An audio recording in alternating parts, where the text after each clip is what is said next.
Hello everybody, welcome along to the stream. I hope you're all doing well. Tonight is a very exciting evening because we are taking a look at the brand new release for Automobilista 2. We've gone to version 1.2 and of course they've released the, what is it called now? The Racin USA expansion pack, the DLC pack for Automobilista 2. So we're super excited to give this a test because we've been looking forward to this for a fair while now and they've postponed it a little bit and now we finally have it to play with, so we're going to give it a full rundown and we're going to do a live review of the pack and all the content and everything that's been released, so you guys get an idea of what's new and what to expect. So good to have you with us, hope you join along and get involved in the chat as well. Let us know your thoughts on the pack if you've got to try it already, but by all means comment away and let us know your thoughts as we go through this. So let's jump into the game right now. So here we go. So we're going to start off here because there's something that we need to discuss before we even jump into the cars and jump on track. So first of all, when you download the pack, you need to do something in the background side of things. They ask you to delete a certain folder, which is the, I have to get it right here, make sure the name's right. The tuning setups folder, which is in your documents folder. So when you go on to my documents, you go to Automobilista 2, you go to your user data, and then there's a folder in there which is called tuning setups, and you have to delete that just in case any of the setups that you have currently stored on AMS2 interfere with the current ones. Funky, hello, welcome along. Yeah, good, doing well. We're super excited to try out some new stuff in AMS2 this evening. So that's the first step you need to do when you're getting involved in AMS2 with a new update. You need to delete that folder, then you can jump in and get going. Second thing that's worth bearing in mind as well, as part of the release notes, so if we go to the options menu here, you want to go to the performance tab, and they've updated the shadows and how they render in-game, so they're a lot more detailed now. So if you were running on, say, medium shadows before, and you were getting decent performance and things, you now may find that you may have to knock it down a step because of the increased load going through the graphics card. So I've knocked it down to low, but believe me, it still doesn't make too much of a difference because it still looks fantastic. So let's go and take a look then. What have we got that's new to try out here? So we're going to jump into this test day here. So first things first, we're going to start small and get bigger as we go along. So they've added an extra car to the GT4 category, which is this one, the BMW M4 GT4. Now, this is quite a cool car, and we've driven this car in various different sims before now. iRacing being one of them. Assetto Corsa Competizioni's got it as well, and also Race Room. So we've had quite a bit of experience driving this particular car, and now it's available in Automobilista 2. So let's just have a quick look at the car itself. So it makes up a nice 5-car grid in the GT4 category, so there's a good variety of cars in there now. So let's take a look at some liveries of what you get included with that. Obviously there's a nice official BMW livery, something fairly similar here with the number 2 car, and then a selection of fictional liveries which all look pretty cool. It's a pretty nice looking thing. So various different liveries available there, quite a few cars to give a good variety. And so we're going to give this one a try first. 7-speed sequential box. It's from driving other versions of this car in different sims, most of the time you don't even get up to 7th gear unless you're on a really, really long straight. So we're going to jump into that first. Second part we're going to jump into, we're going to go through the cars first because there's quite a few things which they've added in here. New category, which is GTE. Everyone was super excited about this. GTE has been a big part of endurance racing all over the world for last few years. It's kind of tailed off a little bit in terms of current active manufacturers, but they're still pretty good. So what have we got to play with in this one? So we have the Corvette C8R, which is their first mid-engine Corvette, which is this one here. So check out again, we've got the official Corvette liveries, the yellow and the grey version, and then some other nice fictional ones going along there. Now this also is a very different V8 to what you would normally expect in a Corvette. This is a flat plane crank version rather than the standard type of engine layout, so it makes a slightly different noise to what you'd expect. Normally racing Corvettes have a really low burbly rumble, whereas this is a little bit more high pitched and it sounds a little bit more Ferrari-ish, so interesting to try that one out. Then we have this, the big boy, the big BMW M8 GTE. This thing has been going around for quite a while now, and it's a monster. It's absolutely huge. So again, a couple of official liveries, a white and black, or green, or fluoro yellowy green version of it, which is quite cool. That's quite a nice livery with the chrome silver, or metallic silver. So yeah, again, nice selection of liveries to choose from. And then I think what's probably most people's favourite GTE car, purely just because of the sound, the Porsche 911 RSR is quite a spectacular car. Now this is one of the most recent versions of that car, which has the side exit exhaust just in front of the rear wheels. However, reading through the notes, they've kind of put a placeholder in because they haven't been able to get a hold of a proper recording of the current version, so we've had to make do with the straight pipe out the back version, which in my opinion sounds considerably better. So looking forward to seeing how that sounds on track as well. Away from GTE, running alongside it, in fact, another new category. I'm going to go up for this on our list here, I think. Yeah, so there we go. We have a DPi to play with, so another prototype car. This is the Cadillac DPi, which is one of the most successful of that particular category. Interesting to see whether they add any more cars to this particular category. Got the Mazdas and the Acuras as well. So interesting to see if they get added on. But Cadillac DPi, now this has a V8 which is more familiar to what you'd expect in the Corvette, for example. It's a much more iconic V8 sound, and there's plenty of liveries to choose from here, all of which look pretty good once again. So looking forward to trying that out. That's it for the cars, but then, you know, that's what, 5 cars? So it's quite a few cars to get our teeth into. Away from that, we have 3 new tracks to play with as well in this release. So we have Laguna Seca, the evergreen, or sandy coloured Laguna Seca as it is here. So we've got that one to explore, which we'll get onto first with the M4 when we jump into it. We also have Daytona Road Course, which has 2 different layouts. The standard Daytona road course as they use in the 24-hour of Daytona, the Rolex 24, but we've also got the NASCAR road course version, which has this little additional chicane on the main run to the line, which is actually quite a cool chicane. It's quite interesting trying to get the car stopped in there, so we'll be interesting to see how that goes. And then the last track, which is part of this particular pack, is Long Beach. We're going street circuit racing. So Long Beach is one of the, I guess, the pinnacle of street circuit racing in the US. Very interesting track. It's got a few quite tricky corners and the usual selection of 90-degree corners, but this section down here is quite fun when you go around a fountain complete with nicely arranged flowers and things. So we'll hopefully not do any gardening this evening. So that's it. That's our selection of content to deal with this evening, so I'm looking forward to jumping on that. So let's select Laguna Seca. We're going to take the M4 out for a little bit of a blast, just to kind of see how it drives and give our impressions not only on the track as well as the car as well. So one other thing worth mentioning when we get into the race mode, they've introduced what's called real weather. So we now have this ability to go back in time if we wish to, up to 40 years, and have a specific date and get the weather for that specific date, which is absolutely insane, and I'm looking forward to seeing how that goes.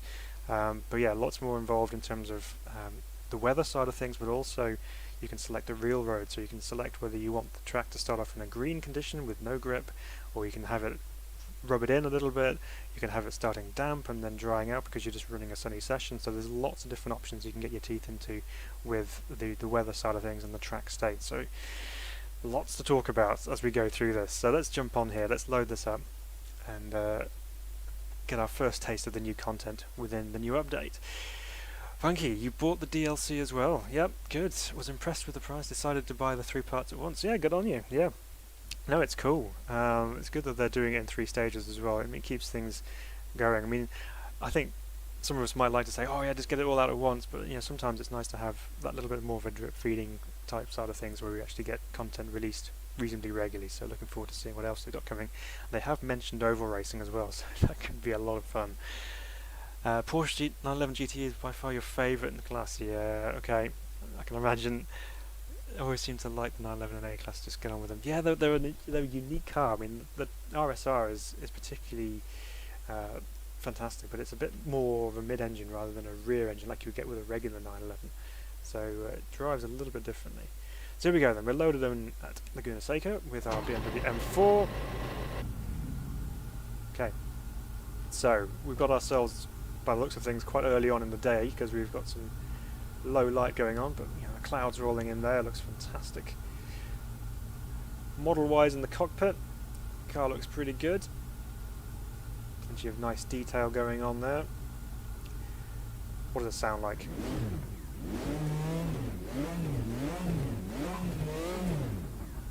Okay, I'm intrigued, let's go.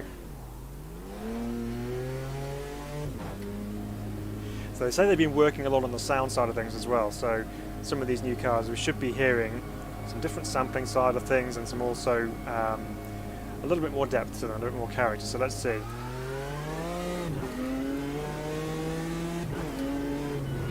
That sounds pretty good. Of course, very tight exit to pit lane at Laguna Seca, and because of the time that we've got on this particular test session, it's quite dark on this side of the track at the moment, the sun behind the hill over there.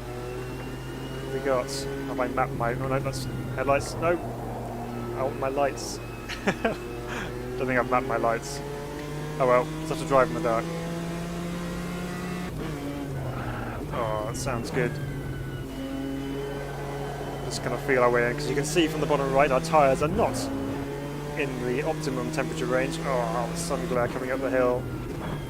Just as one we need going into one of the hardest corners on the circuit. Ooh, that's lively on the rear end going through there. We're just going to take it a little bit easy just to start off with, just so we don't throw it off into the undergrowth on our first lap. Woo, hello. Well, this is quite a engaged car to drive. Stop. Need some temperature in that tyre. Okay, last corner here.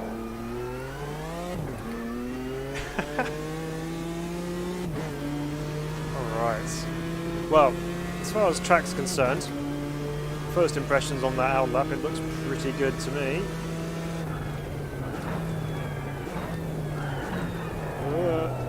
Some different sounds going on in the background. I can hear a little bit of locking up going on. This car's feisty for a GT4. Ooh.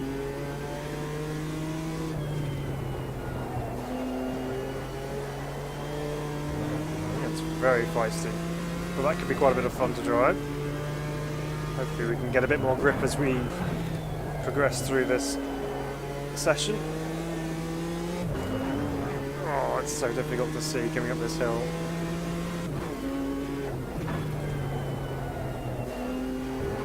Just about missed the apex. So you never really saw a performance at Funky? Played in every condition yet. Okay, so you left your settings as they were. I might put the setting back up to medium and just see how it goes. But at the moment, yeah, it feels pretty good. Can't really see where I'm going too much here.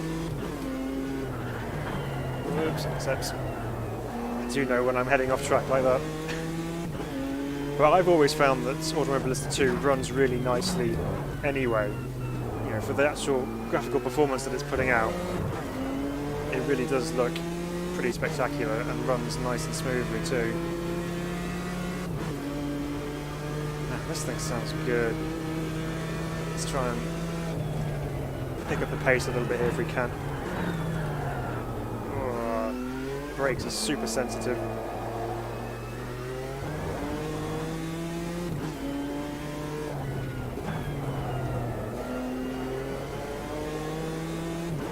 What they've also done, which I haven't mentioned yet, is they've done a bit of a overhaul on the old force feedback side of things.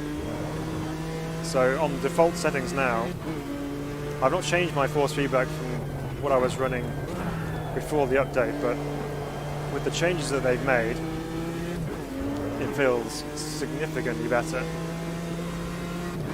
Not that it was particularly bad to start off with last time, but there's that sausage curve, avoid that. But with yeah, the updates that they've done to the force feedback, it's improved it even more. So that's really good to see.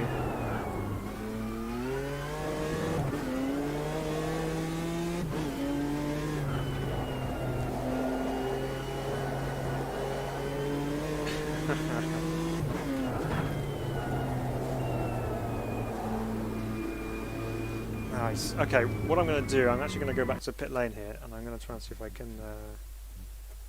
actually, can I do it here? I might be able to do it here. Let's see if we can turn our headlights on so we can actually see a bit more of what's going on here. Vehicle... Headlights. Joy button 2, which one's that? Let's set that to... 7. Okay. So we now know that we can put our headlights on. Let's put them on. Okay. Well, that doesn't make much difference. Right. Anyway, let's carry on. Azaris, welcome along. The car is straight out of Project Cars 2.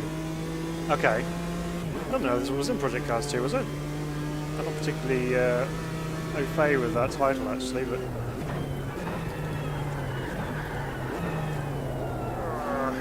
car stopped. Certainly a handful.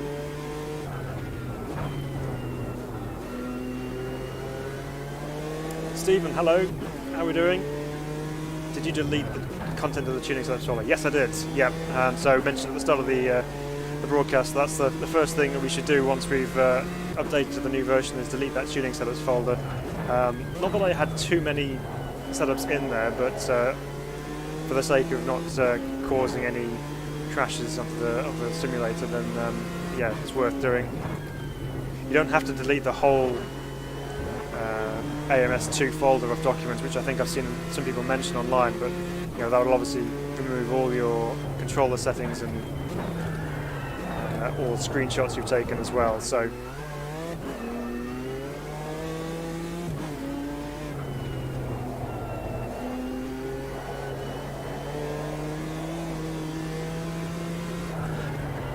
not getting the car stopped for this tricky downhill right-hander here.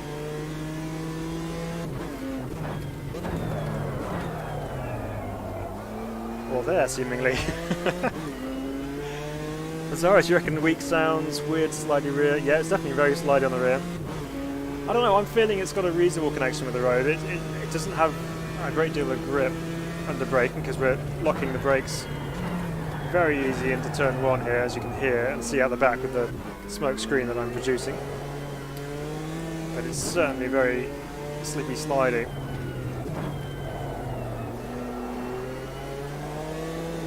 But, you know, Laguna Seca, I'm going to talk about the track for a moment. Now, we've spoken about this on the channel before. We've run Laguna Seca. Now, it is a good circuit. The one fear that I have is because it features in pretty much every sim going, it's very easily overlooked because, you know, if you've done any amount of time in iRacing, you've probably run this circuit an awful lot through your time in the rookie class cars. So by the time you get out of rookies, you're just like, I don't want to see Laguna Seca ever again because you've just driven it so often. But it's the same because it is a really cool circuit, but when compared with other options out there, you think, well, we download this new content for MS2, which includes Daytona Road and Long Beach. Automatically, most people are going to gravitate towards running Long Beach because, you know, there's not many sims that feature that particular track, and then that means that potentially the Laguna Seca gets overlooked, which would be a shame.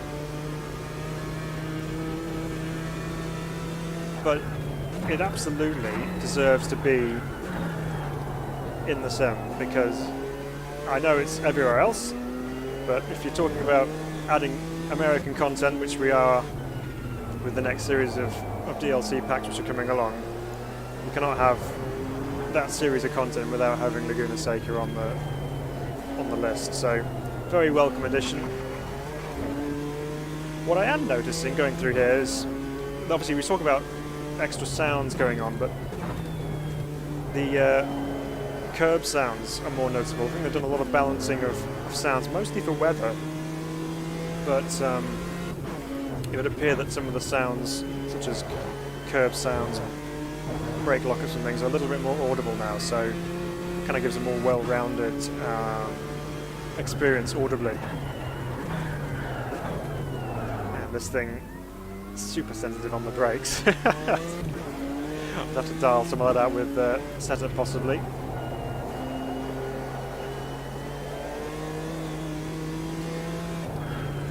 But first impressions of the car on the track, yeah, very good. I'm liking it. Okay, so that's the GT4 BMW M4. Let's pick it up a notch, shall we? Let's go see what else we can run. Naturally, we're going to progress through from slowest to quickest, so our next step is the GTE category. So we have 3 cars to choose from, as we showed at the beginning of the stream. Let's find the actual category so we can jump into it. So we have Corvette, we have the M8 and the Porsche. I'm just going to run through in order, so I'm going to go Corvette first, then we're going to jump in the M8, and then we're going to leave the Porsche till last, because I have a feeling that could be a bit spectacular. So we're going to try the Corvette first. What we will do is we'll turn up the, well, make the session a bit later so we can actually see a bit more of the tracks that we're looking at here. Yeah, we'll leave it on that. Okay, so we will gravitate away from Laguna Seca. Let's take on Daytona Road. Now we're going to try the standard road course first, and then we'll do some laps of the NASCAR circuit as well, just so we can get a feel for how that runs. So, rovels, bit of a bit of a controversial subject. Not everybody likes rovels, and I can fully appreciate that. I'm not a huge fan of rovels, partly because you have elements of what would be considered a regular road circuit combined with reasonably long periods of just flat out going around and banking, with maybe a fast chicane thrown in, which like we have here with the bus stop. However, having done more laps around Daytona recently, it's becoming more enjoyable for me to drive. And I know a lot of people love the Daytona road course, so see what happens. It's useful if you push start, then we can get going. But yeah, so I'm starting to like the Daytona road course a little bit more now. So yeah, looking forward to seeing how it represents here in Automobilista 2. Selection of tyre compounds available: soft, medium, hards, and obviously inters and wets for when it gets a little bit slippery out on the track. So plenty to get our teeth into with this car. So here we are in pit lane. Stephen, Daytona Roval yes, Indy Roval no. Yeah, see, Indy Roval I've never got on with very well. I don't know, it doesn't seem to have any flow to it. But Daytona at least has an element of a flow going on, which is what I'm quite hot on. I quite enjoy a track that flows nicely. So, in car with the Corvette, we have our familiar braking bias front sign, so we can't miss where our brake bias adjuster is on the dash. So, big TV screen in the middle, very, very cool. I wonder whether that actually has...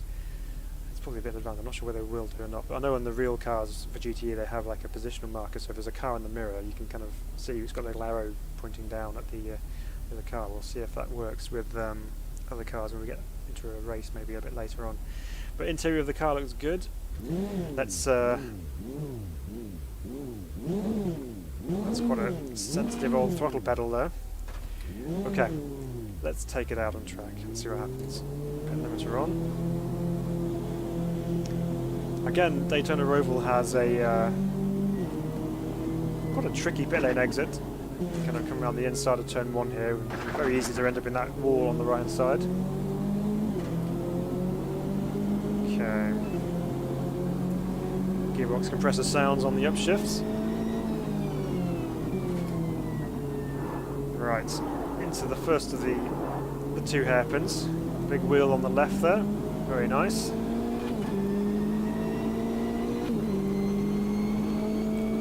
sounds pretty good so far. It sounds a little bit muffled almost, like it's been recorded from inside a helmet, which is fine because obviously if you were driving this car in real life you would have a little bit of muffle going on. It doesn't sound particularly raw or edgy at this point. Whether that's just the characteristics of the engine or not. Very tricky corner out onto the banking, so here we get to stretch the legs of it a little bit more around the, I think it's 34 degrees of banking at Daytona. Either way, it's a fair angle. Rounding out as we go around there and down towards the bus stop chicane. I'll brake early here so I don't miss it. This is such a quick chicane. Over that first curb, you can really monster the curves through here because they're quite flat.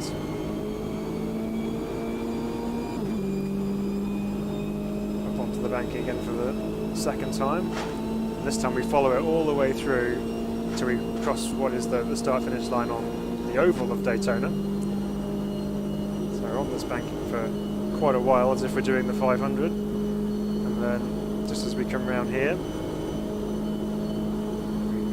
we peel off to the left here, hard on the brakes. Into turn one. Not pushing on too hard just at the moment, but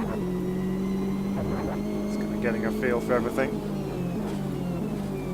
What I will say is, even though we're in not a racing session, we're just in a test session here, so we haven't got fans in the stands and so on, but the track does look very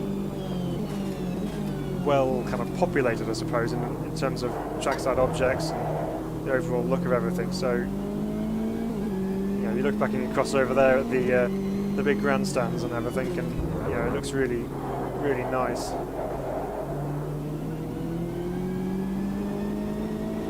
So frankly, the sound was subdued for you too. It's not a sound that really inspires you to want to jump into it and listen to that engine. I wonder whether it sounds better on from the outside, or maybe have a look at the replay in a bit and see what it sounds like from the trackside. Super quick through there. The car feels pretty stable. It's not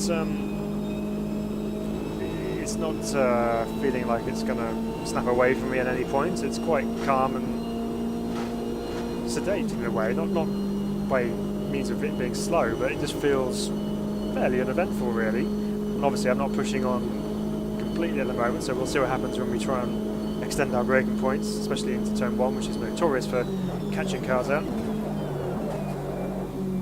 Okay, a little bit of a wobble going in there that time, but nothing we couldn't deal with relative ease.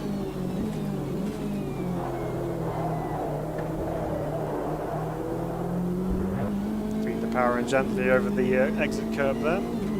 Starting to pick up the pace a little bit. Flat out through the kink, and then hard braking once again. I'm running it through the middle of the road there. Again, feeding the power on as gently as we can so we don't get rear wheel spin through the centre of that hairpin.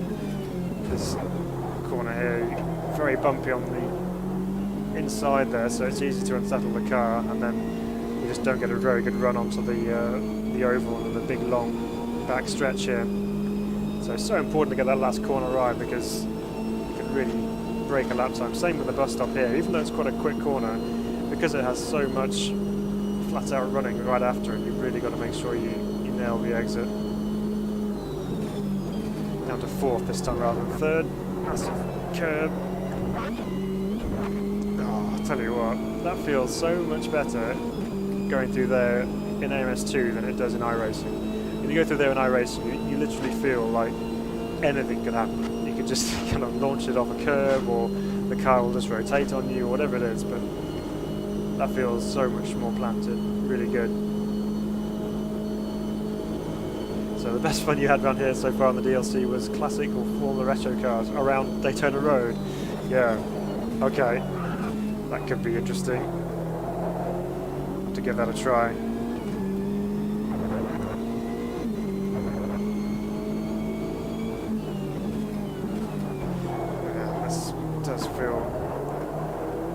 Very good indeed. But again, the force feedback updates on it, wheels telling me quite nicely what's going on. There's no real surprises from what I see on screen compared to what I'm feeling through my hands.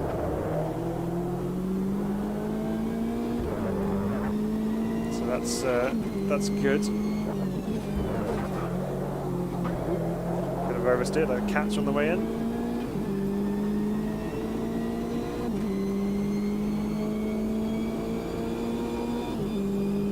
Okay, so initial thoughts then on the Corvette. Sounds alright, they are what they are.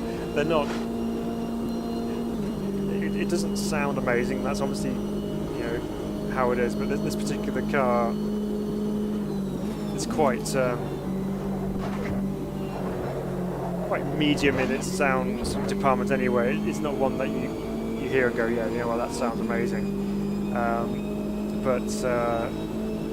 You know, it's represented well enough in the game. I know it's a bit muffled, but you can tell what it is quite easily, and it's not. It's not. What's the word? It's not obnoxious. It's not really that bad that you're like, oh, I can't drive it because it's just not. It's not nice to listen to. It's fine. It sounds okay. Driving wise, drives really nice. Look at that tuck in there. A bit of a short shift just to maintain traction on the exit there. On the direction change, it's quite happy to oblige when you throw another corner in its direction.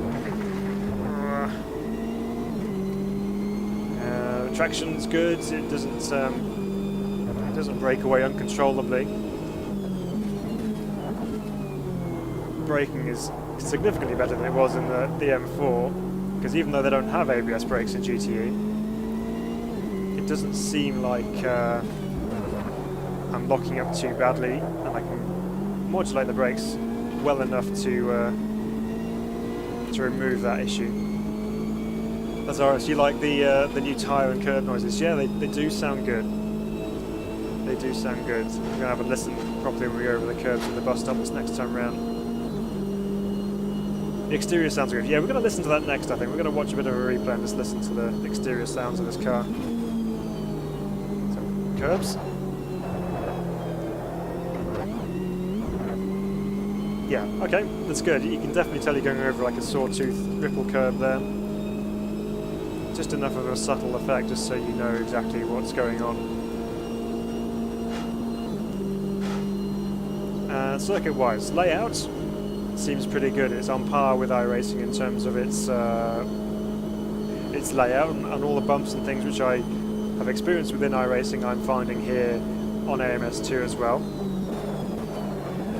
The first corner seems a little bit less harsh as you come off the banking than it does on iRacing, which means it's more controllable going into turn 1.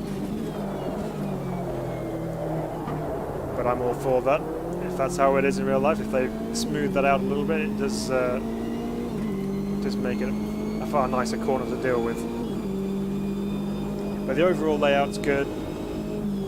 The detail is really nice as well.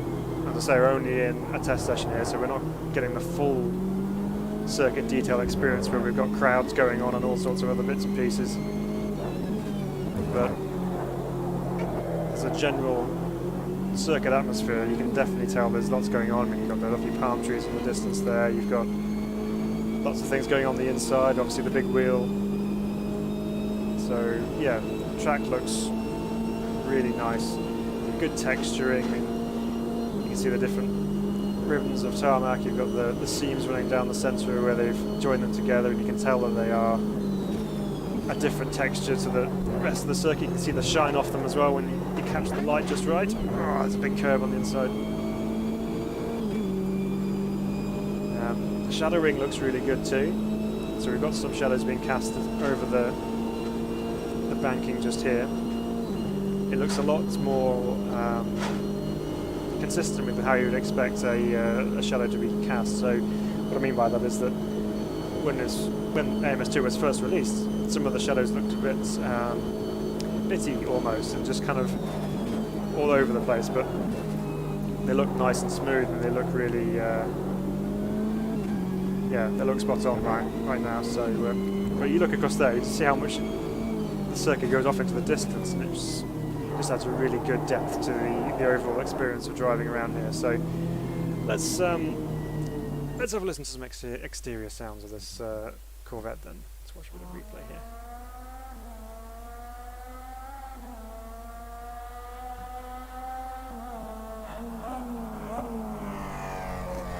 Yeah, so there's the flat plane crank sound that I'm used to, that kind of raspiness which you get.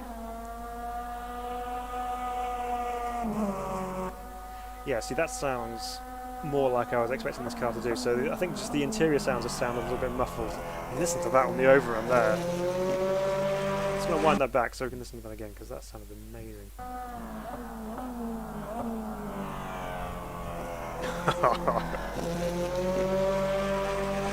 I mean, it's a cool looking car. And the Corvette, I know it's mid-engined. It's very different from any other Corvette which they've made. Yeah, the exterior sounds are, yeah, they're really good. You know, I agree, Stephen, they are really good.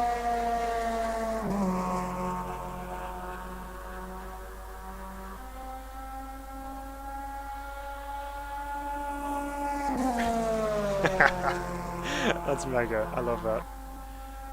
I just wish that translated a bit more onto the interior sounds. That may get tweaked, possibly. Who knows? When they have a chance to. Sorry, I'll have to pause then and listen to that. Yeah, that may get tweaked when they decide to. If they're able to get close to the car, maybe they can do some more sampling of it. But that sounds really cool. Okay, so Corvette, very nice. Liking that. What we're going to do then, so I wasn't really pushing particularly hard there, but you know, we did a 142.8, so let's keep that in mind, and we'll do the next two cars around Daytona as well in the GTE class, and just see where they stack up. There's obviously going to be plenty more time on the table with that Corvette, but just as we're kind of talking and going around, we'll see what kind of times we can do. BMW time. Let's jump into the M8. This thing is, again, it's a V8. This is a very different sound. I'm interested to see whether this sounds, whether you get that crackle which comes through on the overrun with this car. So when you're off throttle, it cackles almost like you'd expect a nitro funny car to sound, because it has that kind of, I don't know, it's hard to describe, but it definitely cackles. So let's see if it will do that in here. Use the same conditions and jump into here again and see what this is like. So BMW M8 still running. They've pulled official factory support for the BMW M8 now, so it's still going in competition, but it's just not an official factory team anymore, which is a shame. At least we get to play with it on AMS2 now. So here we go. So the starter sounds nice and loud, and then all of a sudden it goes to a quiet lull. So we'll see what this sounds like when we go. So again, cockpit is what we can see. Nicely modelled. Mirrors are tiny and well out to the side. You can't see much of those in my current FOV, but if you had triples, obviously that wouldn't be an issue. Big structural braces up the windscreen there, which might impede our vision slightly. Interesting that we have like a parking sensor on the camera there. It looks like one of those reversing, get yourself into a car park type screen on there. Interesting to see how that works. Rise will likely issue a general hotfix in a few days. What they do? Yeah, there's already been a hotfix this afternoon, I noticed. It's only a little one, but they have changed a couple of things in there. Does this have the turning circle to get around the oval? The oval, maybe. I'm not sure about the infield. We'll find out, shall we? The big boy is out. Right. Come on then. Let's see what this thing's like. So you already hear a little bit of that cackle there. Lots of transmission whine on the overrun.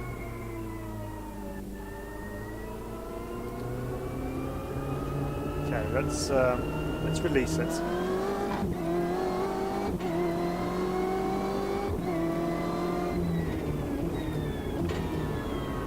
And again, a compressor sound when you get into the lower gearing.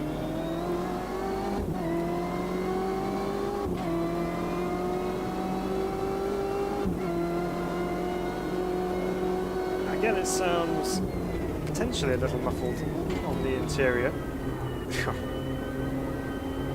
It actually feels like it's got a lot more weight in the steering compared to the Corvette. Now I know this is front engine, so there's more weight up the front end anyway.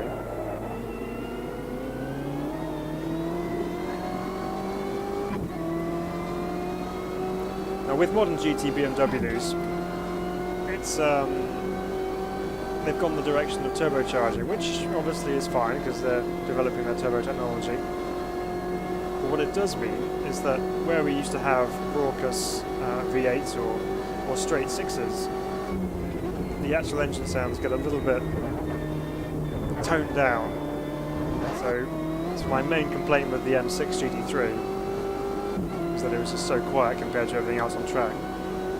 Now this one does sound a little bit better. It's a little bit louder than the M6, but yeah, it sounds pretty good. Nemesis, hi, how you doing? Yeah, so far so good. I am enjoying the new content. We're just kind of going through the cars, just getting a feel for them, and taking a look at the tracks as we go as well. The Corvette has already been tested, and that felt pretty good, so it'll be interesting to see how it compares with the M8, which, on first impressions, feels pretty solid as well.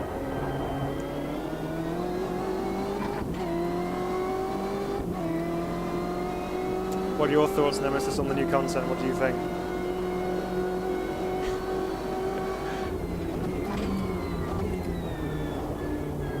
The BMW doesn't sound like it revs particularly high. Let's just have a look at the dash. So we're revving up to, okay, we're revving up to 6.8. Just talking rubbish there, perhaps, but it doesn't sound like it's doing an awful lot of work. So you've not had a chance to try them yet. Oh, okay, so you're experiencing this first time with me as well, so that's good. But I can tell you, it does feel very good. You probably like it, I reckon. The force feedback changes are really nice from what I've experienced so far.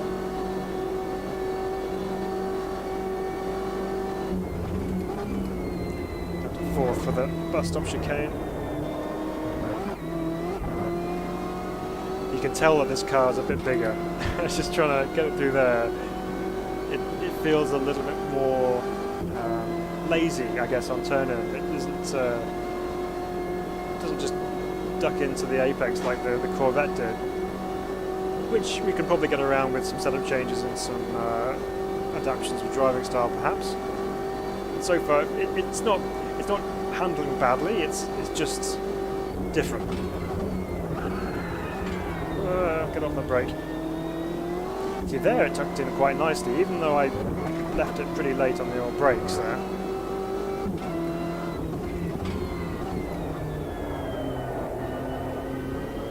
So I'll tell you what. Okay, so now we're getting a bit of temperature in the tyres. Yeah, okay, it is ducking into the corners better. But you do feel like you're in a really wide car, which obviously it is. Considering that, it's reasonably agile for what it is.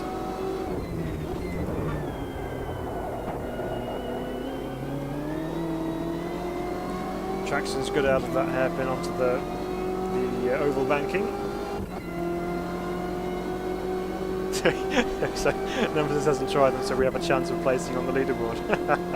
It won't be long. So you know the same on the M8, the struggle to get a sense of speed. Yeah, it does. It just sounds... Hello. Too busy talking. Missed the bus stop. Yeah, it just doesn't feel like you're going very quickly.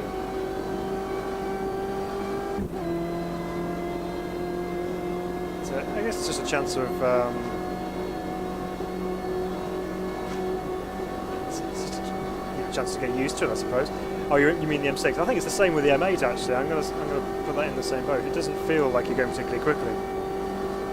It doesn't sound like we're doing over 6,500 revs.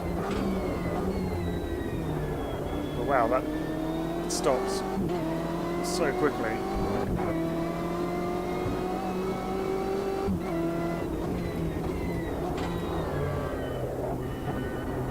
So what's the grid on the rear view? I think it's just a positional thing, so it might be quite difficult to tell how close cars are behind if you're using a rear view camera rather than, say, a mirror maybe. So that grid's probably just there to help with trying to ascertain just how close the car behind you is. So it obviously must relate to those numbers going up the side of the screen there as it goes from 0 to 90, which I'm guessing is related, but could be wrong. We'll have to try and see what it's like if we can get this car on track with some others, just see if they set something off in that screen, see if we can get it to work. Because there's a little arrow which I was mentioning, which I was expecting in the Corvette, and that's just hovering above that grid.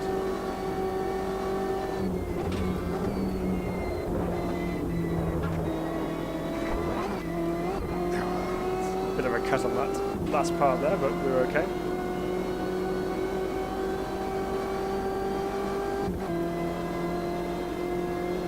So you like how they've only counted off the full oval so you can blast around the whole thing when frustration sets in. Yeah, I'm not bothering with the bus stop, I'm just going to carry you straight on.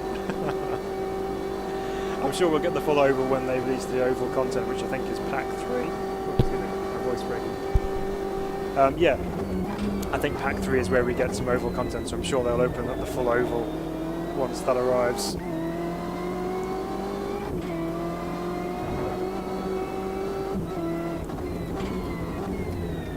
Yeah, so you reckon that's going to have colour on that grid as like a gauge, so if you're in the red, you know they're on your bumper, that kind of thing.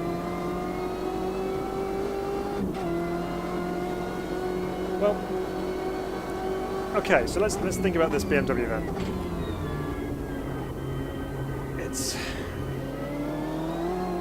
I mean, I'm driving around a Daytona road course. That's reasonable speed. I mean, I'm taking it a bit easy on this lap, but when I was pushing on a little bit in the previous laps, it didn't feel like I was driving particularly quickly. It was all very controlled, I suppose. So I think driving the Corvette so far, for me, feels better than the M8. But obviously that will possibly change if I spend some more time with it. But I mean, there's nothing to say that the BMW is just no good. It just has a little bit more of the boredom factor I'm going to put in there. It's just not exciting to drive, which, yeah, I think unfortunately is a bit of a trait with modern BMW GT cars for me. They lack that theatre that you get from the sound of the engine or just the general feel of driving the car. So, you know, it's probably going to be just as quick as driving the others, but it just doesn't feel like that. That being said, you may like it very much. I mean, yeah, you reckon all very Sunday driver-like in the BMW. I mean, it's an endurance car, essentially, isn't it? It's not meant for short, sharp, grab it by the scruff of the neck and just throw it around the track at high speed and just hang the tail out everywhere and just be, you know, sliding through corners and things. It's designed to be quick and quick over a long distance as well. So if you have a car which is well planted, not much effort to drive, but can go quickly for long periods of time, that's the name of the game for GTE, as far as I can see. As well as being good on fuel mileage, tyres, all that kind of stuff. But if it makes life easier for the driver in terms of how it actually handles on track, I think, you know, you're onto a bit of a winner in that respect, because anything that makes the driver's life easier and helps them feel more comfortable and push on with more confidence will allow them to have a more successful race with that particular car. So interesting comparison already. We've had two cars from GTE, both reasonably different. In fact, all three cars are very different in terms of their layouts and drivability and things. So got something for everyone, I think, is how this is going to work out. So that's the BMW M8. Let's listen to some external sounds then to see what this sounds like trackside. So again, this BMW V8 engine, it's not a rumbly V8, it's a higher pitched sounding engine.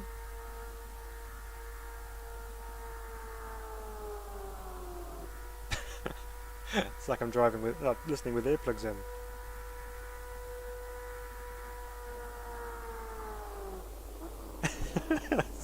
Just driving past. There's no noise. Okay.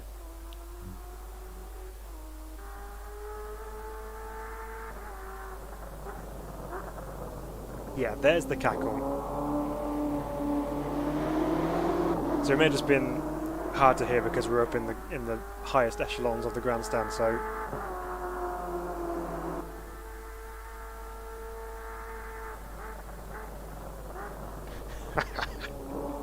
oh, the external sounds so good.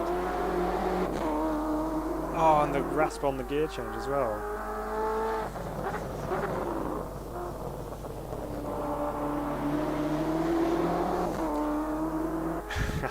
See, that's really sad because I love the sound of that. I just wish it had more to it in the cockpit view. Maybe that'll change, but my own personal opinion, I understand where they've come from in terms of, you know, when you're in the car, you've got your helmet on, you'll have earplugs in with a radio, so you're not going to get the full raspiness of it. And obviously, when you're out trackside here, you've got the exhaust pointing directly at you, like you have there. Oh, it's just over the bumps there and on the upshifts, that pop, that crackle is so good. But you don't get that when you're sat in the car because you're ahead of the exhaust. So you don't hear that directly.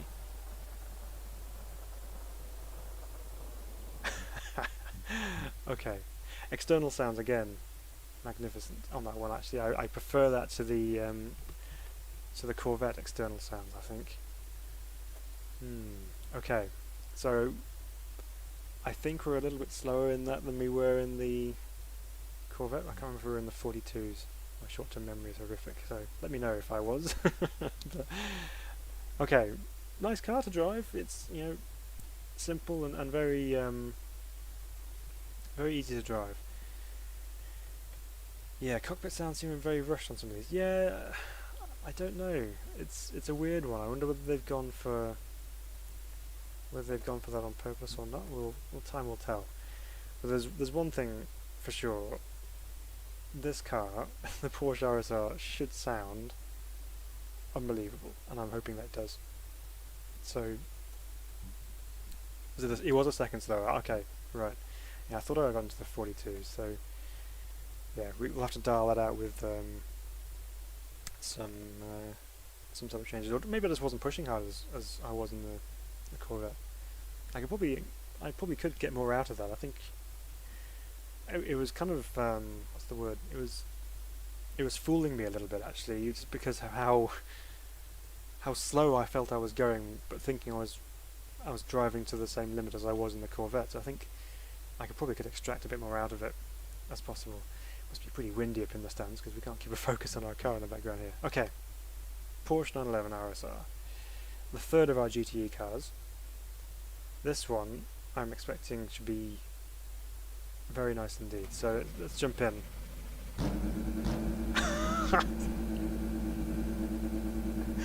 Listen to it. Okay, right. Let's have a look around like we did with the other cars. So, cockpit again, nicely modelled. The screen's a little bit too far to the right to see all of it in my current layout. But yeah, cockpit's nice. Wheel is super busy with buttons and rotaries all over it. Lots of detail on there in terms of the data that you can see on the screen. Okay, let's give this a blend.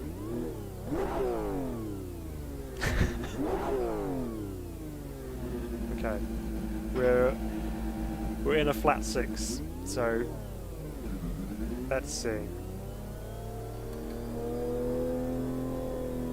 Just blending in and out of the throttle just to see whether it sounds even all the way through. Oh boy. This is gonna sound epic. Ooh, there's some grass. Okay. Let's unleash the beast.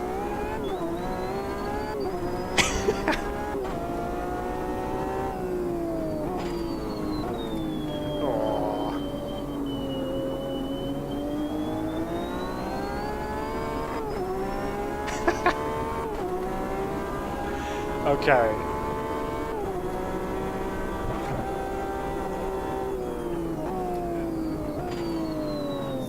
Right. Okay, so this is where the difference is. Now, I'm trying to remember whether the Corvette's turbocharged. I think it is. The BM certainly is. The Porsche definitely isn't. Which is why you get this theatre of noise.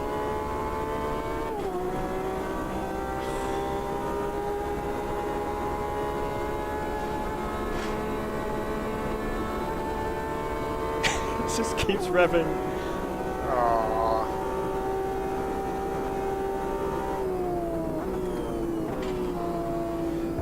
Downshifts as well.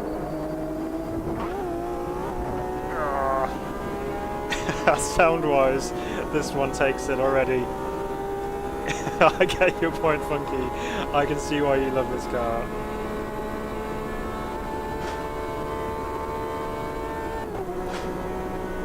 Oh, amazing. Right, okay, the car. First thing I've noticed straight out of the box, aside from the noise, which you just can't ignore, the steering feels much lighter than the BMW, and probably the Corvette as well. But then, as we've mentioned, the engine in the Porsche is right back in the rear. Well, not as rearward as some Porsches, it's a little bit more mid-engined positioning, but it's still behind you, so that's where the weight is. So there's not so much weight over the front wheels, which would explain why you'd have a lighter feel through the steering wheel.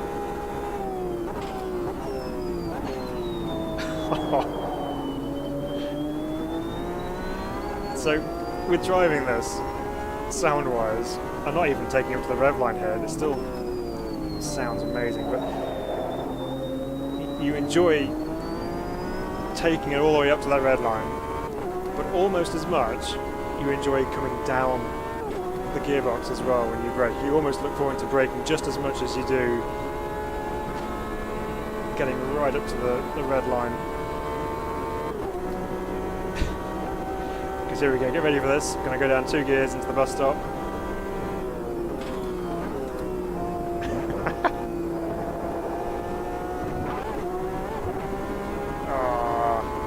But it also feels quite nicely alive on track as well. So you can see the steering wheel moving around quite a bit through the bus stop chicane there. That's because the car was moving around a lot more. It's not as stuck to the ground because it's not as big and clunky and heavy as the M8 is. So there's just no chance for the car to bounce around because it's just so big. But this is a very different driving experience. The car's more on edge going into turn 1 there as well.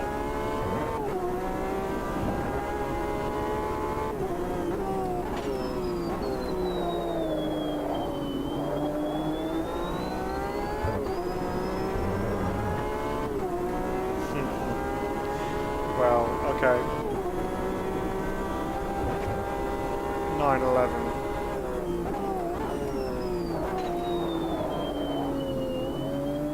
So good. Traction again is good on the car. You expect it with the weight over the rear.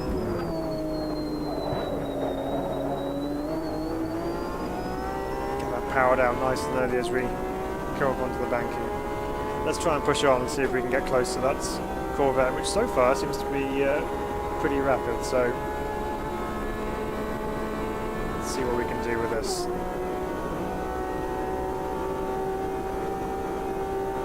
Okay. On the brakes, into the bus stop. Monster the curbs.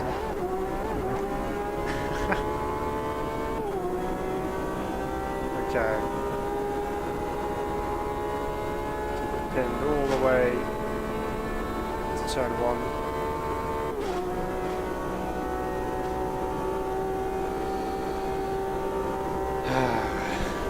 Yeah, so this is more of a GT car for me. This feels really cool. Right.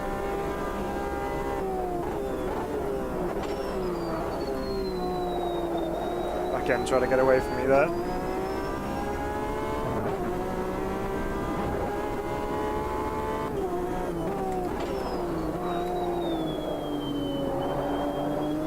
Trail braking into there just to help the rear end round, because it didn't initially want to go into that corner very well, but managed to persuade it otherwise.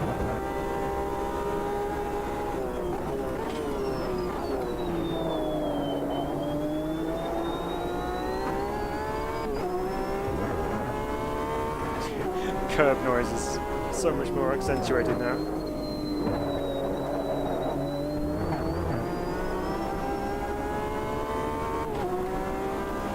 Greatest of exits out of there. Who cares about being fastest? We need to be the happiest. Yeah, we're definitely grinning ear to ear driving this thing for however long. Either that or ending the night with tinnitus.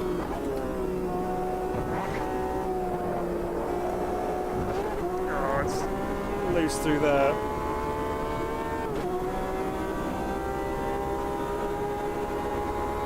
Fastest so far, yeah. Looking at there, we've got 42s on the timing screens on the left there. 6th gear is so long. So we're up to the line. Okay, that was a 43.0, but yeah, again, it says potential for 42.4, so. Okay, fastest and happiest then. Yes. Porsche 911 RSR, we'll keep you. So if the sounds are that good inside, okay, let's just do it.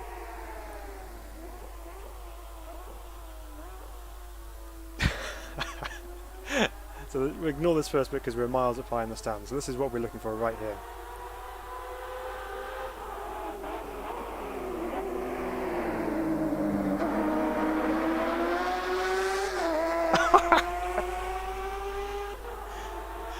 I thought it wasn't coming. It was like it kind of comes up towards you and you don't hear it, but then as soon as it gets past you, then the noise kicks in.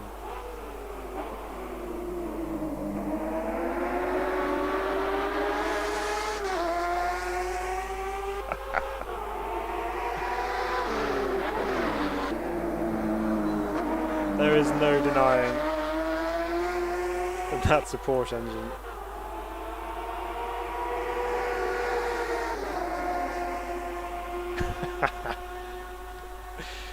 Oh, yeah, very, very cool.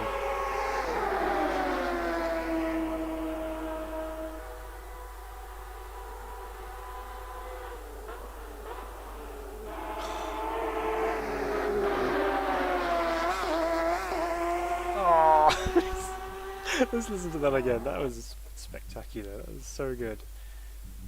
If we want to watch it from the proper trackside camera.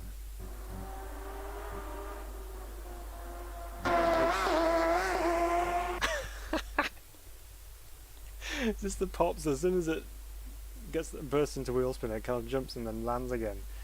You get that bouncing off the limiter sound. Oh, simply outstanding. Yeah, you can. You can see it really moving around. This is definitely a little bit more leery than the other two, for sure. It's it takes a little bit more driving to get this thing around a lap, which is a good challenge. That's what we like. But it looks amazing on track as well.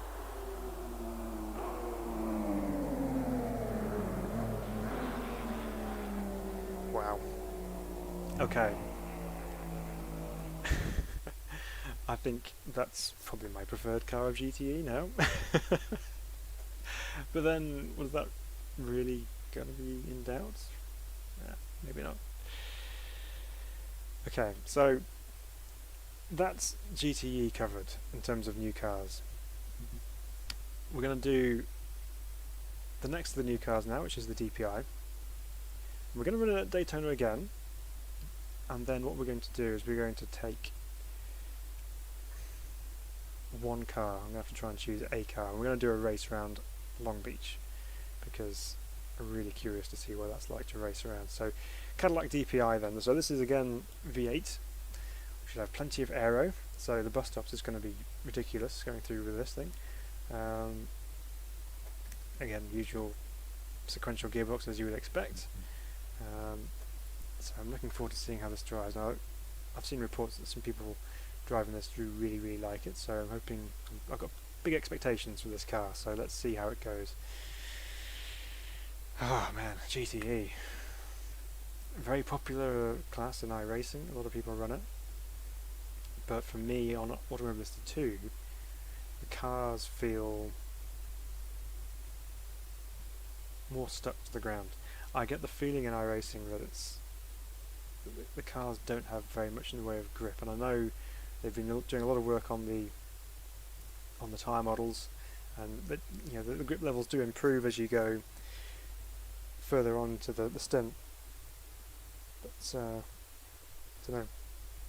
Never quite get the feeling that you're on slicks, which is exactly how they should feel. So anyway, let's focus on Automobilista 2. So we're in the DPi, which almost sounds like a tractor starting up, but we got it fired up in the end. So yeah, Nemesis, you like GTE? Yeah, it is good. It always provides amazing racing at Le Mans. You see how close they are for the whole 24 hours. So yeah, quality series class. Ooh, that's interesting. So I wonder what that is. It's not a rear view camera, I assume, because you've got a mirror up there. You've got mirrors. I wonder what that's all about. There's nothing on it. So yeah, Cosworth steering wheel, like you would have on quite a lot of the modern prototypes run a Cosworth steering wheel. The LMP2 cars do. So closed in tight cockpit. So not much vision around you. So let's see. Here we go. Some good old-fashioned V8 sounds. American V8s.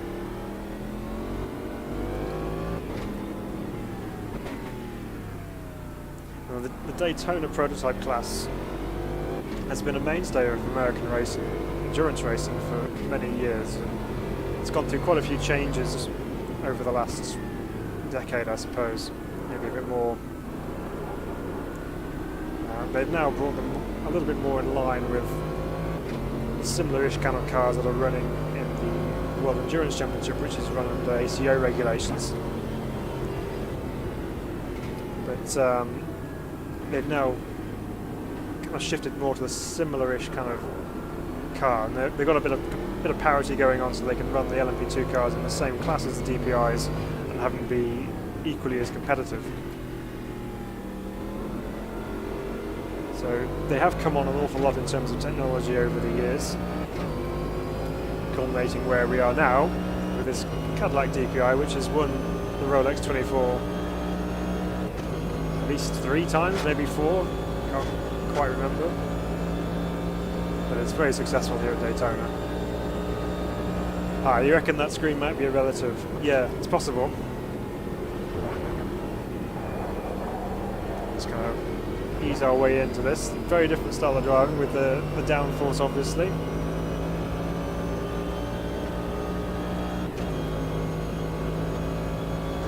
It's 5th gear. We're going to get nowhere near 6th gear top speed by the looks of things. Loads more on the table with top speed. Okay, so the thing with prototype racing like this, with the high downforce, you've really got to use that downforce in the braking zones. And with high downforce cars, you have a high initial brake force because you've got so much extra grip because of the aero pushing the car into the ground, so you have to slam the brake pedal as soon as you get onto it and then bring it off as that aero starts to decrease and your braking performance decreases. So with aero cars you have to use the brakes slightly differently. Daytona prototype winning at Daytona? Yeah, the story checks out, it does. Who would have thought it?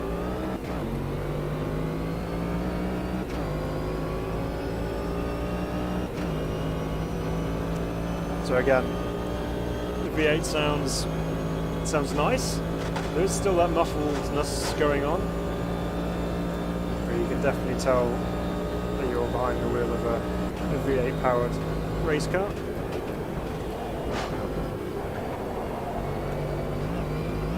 Ah, so quick through there.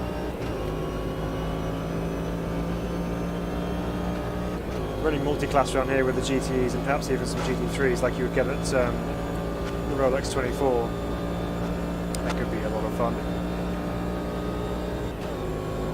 If you're running the DPIs like this, then you're catching up with these GT cars quite quickly. You've got to try and find your way around without collecting them.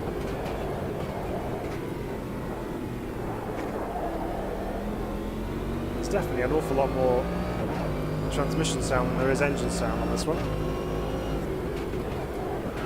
Especially on the downshift, you can't almost hear the engine as it blips down the gearbox. You hear the clatter as it goes into gear, but you don't hear much of the engine.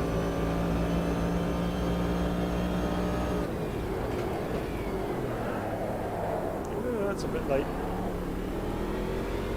So in the low speed sections like these hairpins at Daytona, you still have to manage the rear end. You can't just nail the throttle because you've still got to get all that power down. It's still over 600 horsepower, I believe. And without the aero assisting, you've really still got to make sure that that power is transferred to the road without spinning the tyres and ruining them, cooking them. Okay, let's go down 2 gears this time.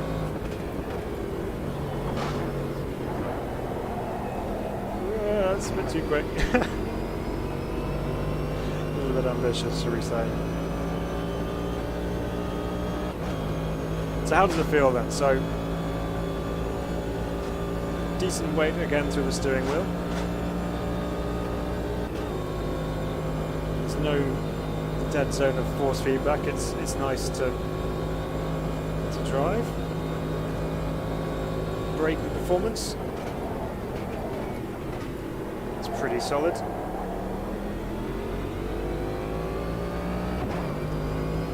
Again, the actual driving element of it with the force feedback, plenty of communication through the wheel.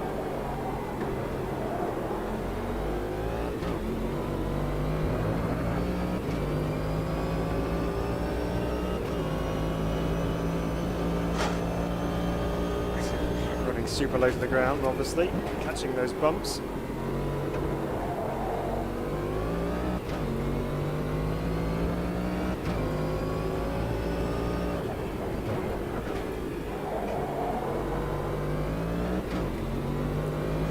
Probably shouldn't go down to first gear for that hairpin. Second should be sufficient. Almost sounds like it's slipping the clutch as you go through the lower gears. Yeah, like there.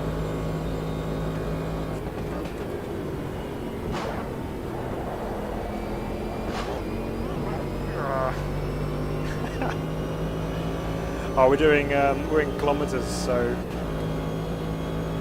unless you've worked out what it is from kilometres to miles per hour, which you may well have done. Yeah, because we're on 287, 290. And I suppose we could be approaching 300 k's.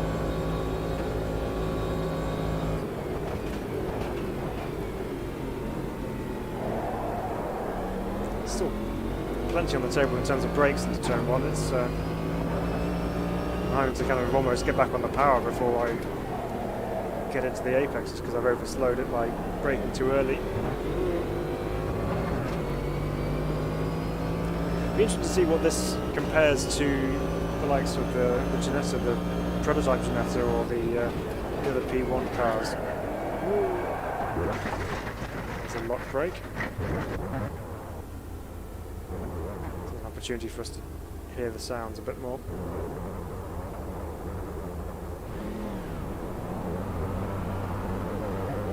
Does that go? Okay, so it does change with speed. I was just listening to the sound of the curb there, so yeah, it's quite loud and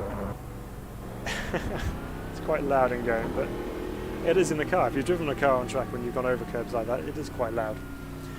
Okay, so Daytona prototype. It's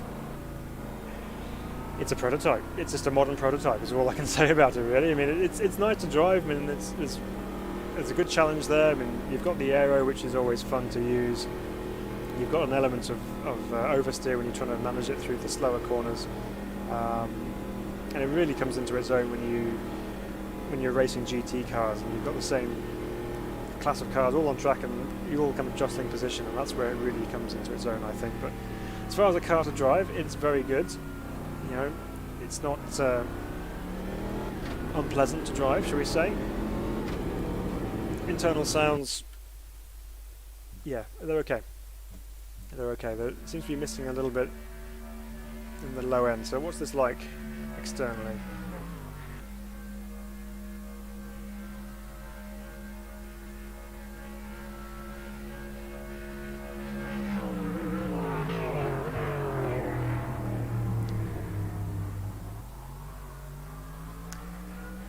Okay, this is where we're really going to be able to tell what it sounds like.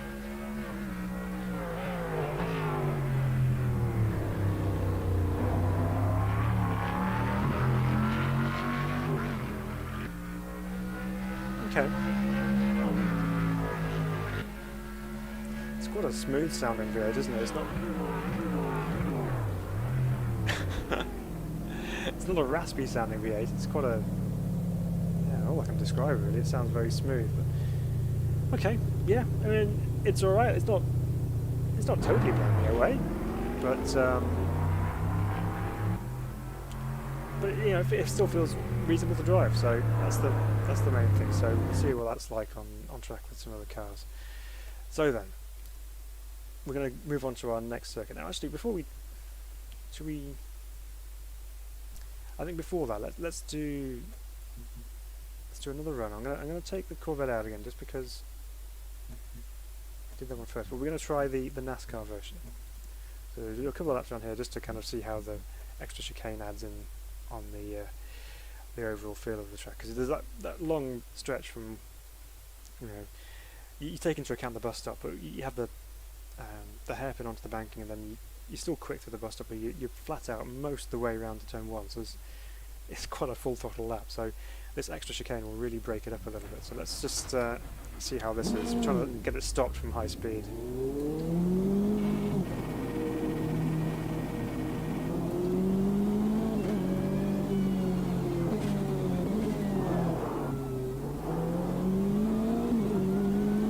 Okay, having jumped back into this again,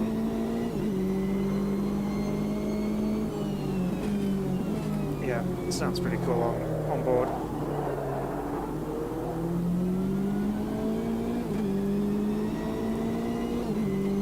So obviously all this is exactly the same.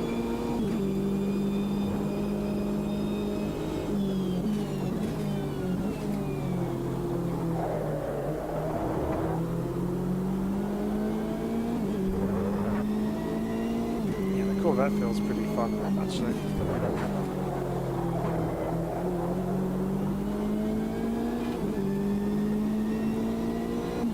So we're still on the standard course. Go through the bus stop, and then somehow we're going to have to figure out where we're going to stop for the NASCAR chicane.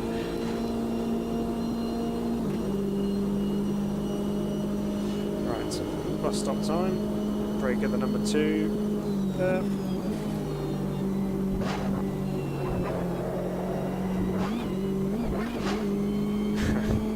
Right, now we're going to round this next banking, and then somewhere, if we can see it, we're going to have to check up.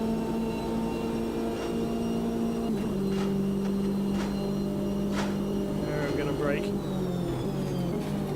here, down to the inside, big sausage curbs. Okay, feels a bit Mickey Mouse, but I remember watching the NASCAR race around here.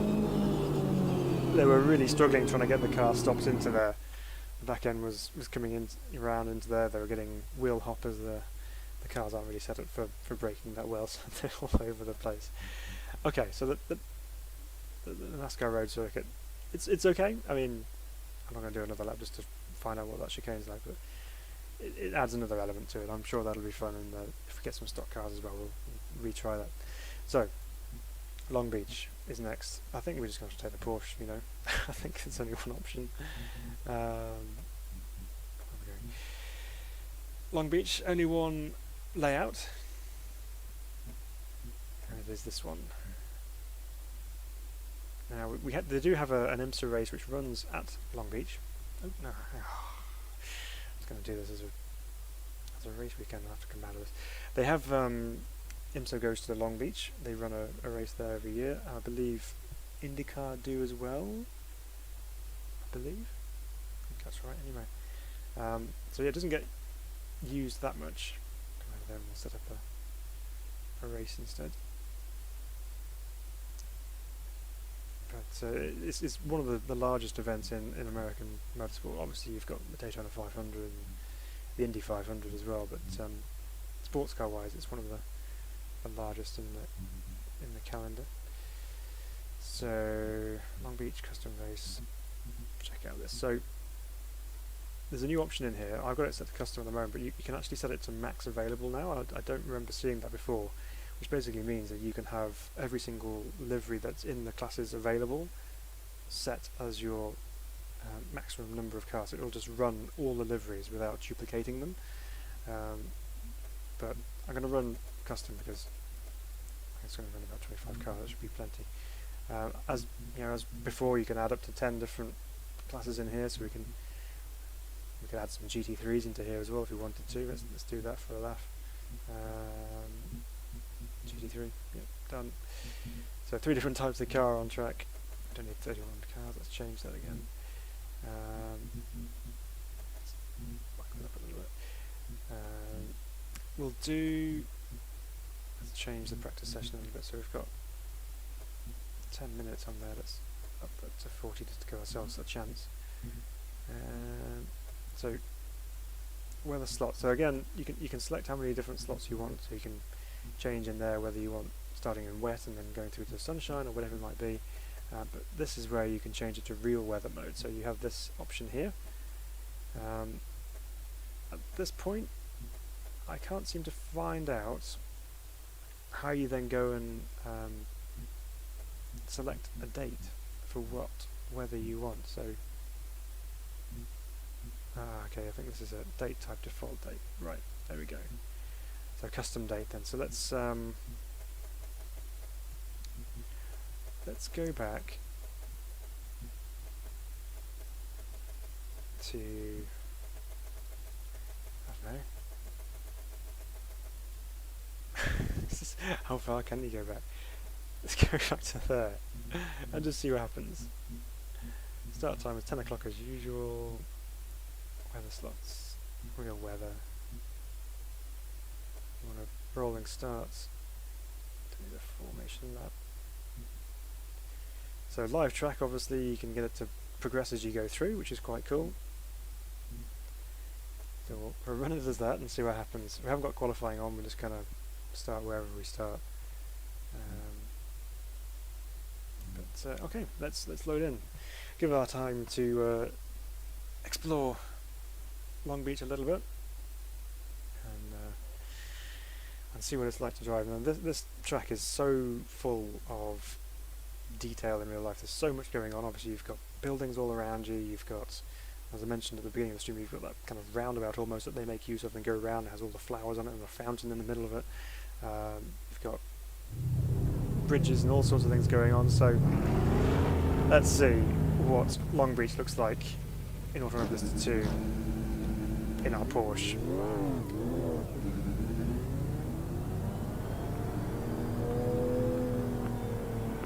Got some long shadows on here. But oops.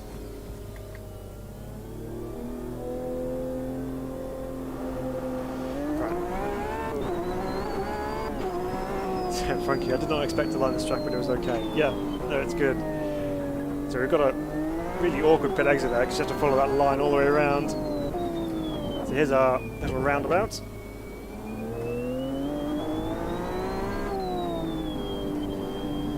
So we've got a 90 right here, big curb on the inside. Another 90 right. And the car run out. the sun coming through the bridge. Look how busy the track looks. I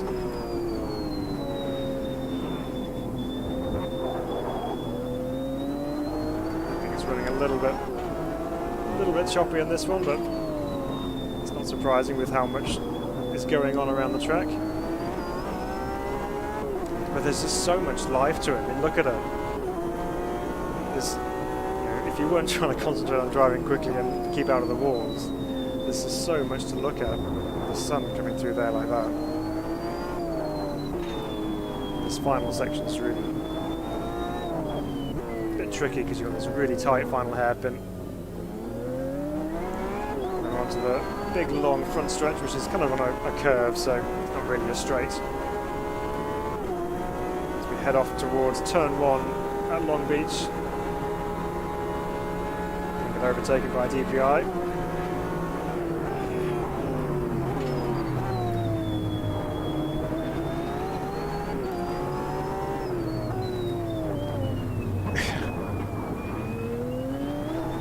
So easy to find a wall through there.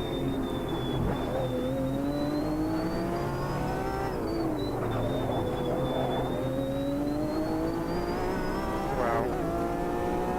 This is so good. Now, I'm not a fan of street circuits. I'm going to put that out there. However, this street circuit actually pretty cool. I mean, it's wide enough to be raceable. It's not just made up of 90-degree corners, and it's not boring. You've obviously got the bumps to contend with because it's a street circuit on what looks like mostly concrete.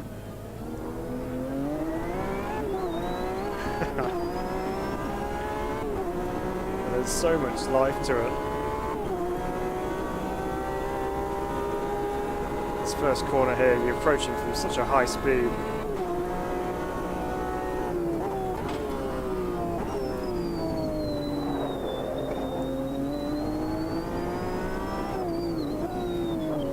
Approaching a BMW ahead of us here.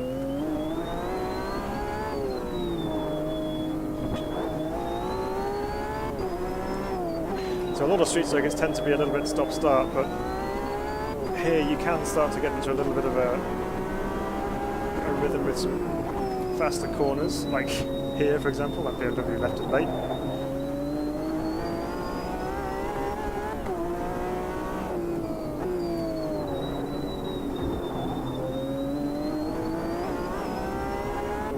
But there's a good variety of corners on the track to keep it interesting, I feel.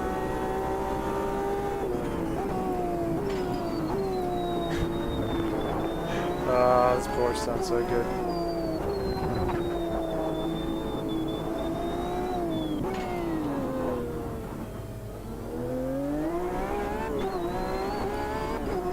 Yeah. No, I like Long Beach. I think it is very good, actually. Oops. There's a bit of camber on the road there. Kind of pulled me into the fence on the inside.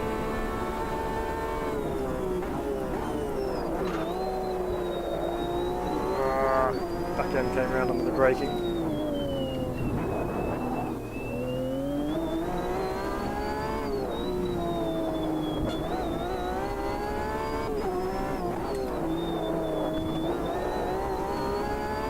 Okay, now we've got some clear space on track, we can really start to push and see what we can do around here.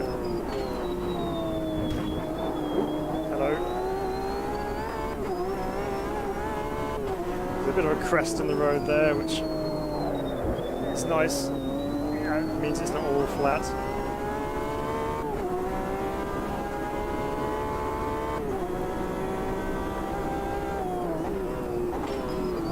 So what also I need to mention here is we've gone back in time to 21st November 1985. What they have done with this, real life calendar in a way, is when you get to winter months, the textures on tracks will be adjusted as such so that you actually have more winter-like conditions. So not only will the the sun be in different points in the sky at certain times of day. You know, if it's going to be a snowy day in that particular point in history, you'll have snow on the side of the track, or you'll have fog, or whatever it was on that day. But there's different textures available, so if it's winter time, trees won't have their leaves as they would in summer. If it's in the autumn, you'd have different coloured leaves. So it all adds to a little bit of a different overall level of immersion. And I think it's a really cool addition. I know it's, you know, I mean, who's going to go back 40 years to say, I want to drive on this track 47 or 37 years ago because I remember exactly what the weather was like that day. You know, someone might do, but it's really a really cool addition, which I don't think anything else in the sim racing market has on offer, is to be able to do something like that and just set a certain date. But currently it's not available in multiplayer. I think they are working on bringing that to the multiplayer side of things. So it's just available in single player for the time being. I completely missed my braking point, so I'm not going to attempt to make the corner on that one. But let's just, while we're here... that noise. Right, okay, let's just go for a wander, because although we might not be able to, we might get a bit limited here as to how much we can see. Let's just put our shutter speed up so we don't have everything blurred. Right. So again, just looking around the place, I mean, we're in Miami here, and it's right on the seafront. But look out here, it's just so busy. You've got, I mean, you've got the ship in the distance over there, and there's just so much going on around here. It's going to make for some pretty impressive screenshots. I'm sure we're going to see plenty of them as we have more and more people have a go at it. But yeah, the whole place just looks really alive. So it's, I don't think I can go all the way over here. It's probably going to stop me at some point. Will it? Well, maybe not. You used to just reach a point where, oh yeah, there you go. You can't go any further. So let's just go forward a little bit. Our F1 car sounding Porsche. Right. So here we go. This is the most unusual feature that you would ever find in a in a race circuit. Yeah, so we've got this beautifully ornate roundabout with a curb on it to try and prevent people from mowing all the flowers down. A fountain in the middle. But it's just so nicely detailed. There's just so much going on. This is like billboard central here. Look at them all hanging out here, because that's the prime spot for photographers and coverage. So, but yeah, it's just so cool. Yeah, very, very nice.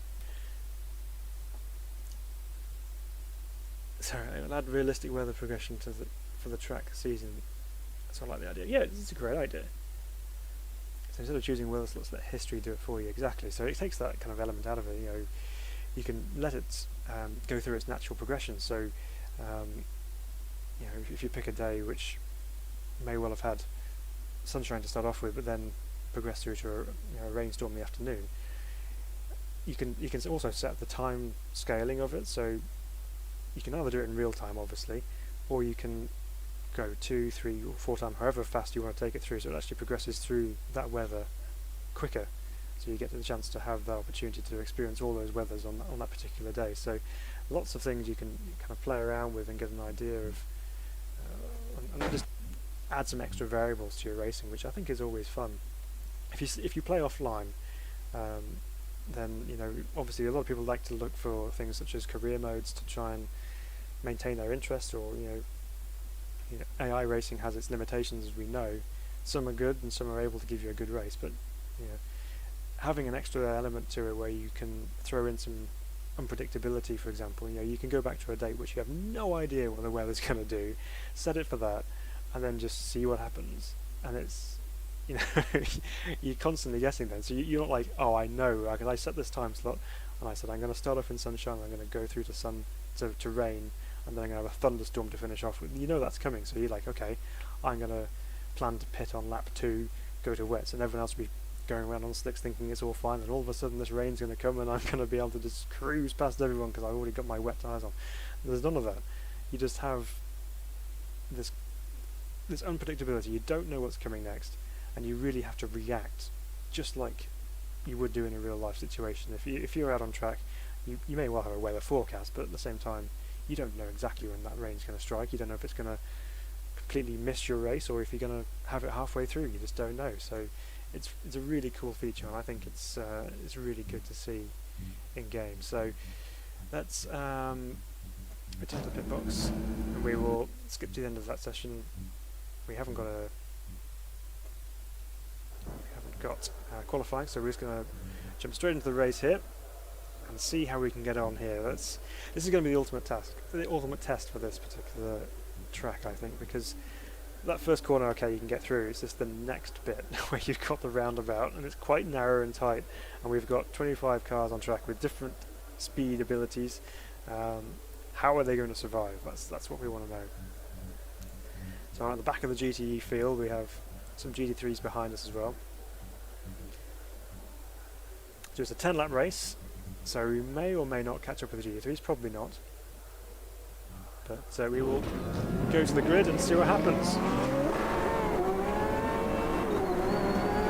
And we're away. GTE cars ahead, bouncing around. Now, will we all survive turn 1? That is the question.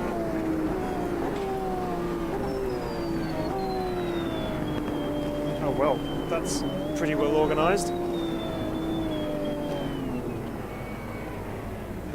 Someone's gone mowing. However, we haven't slowed to an absolute crawl through there. That's quite impressive. Oops, nudge. Corvette ahead, harassing the M8. Oh, he's really centred at the inside. That was an aggressive move.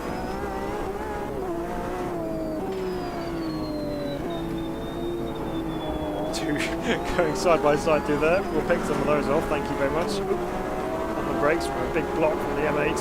Oh, he's trying to squeeze into the wall. He's going to hang it out on the outside if he can. But we're clear. Not really an overtaking point here because if you stick it up the inside, it just won't make the hairpin. Okay. Entering brake lights means I'm going to make the most of my momentum around the outside here. I'm going to get shut off.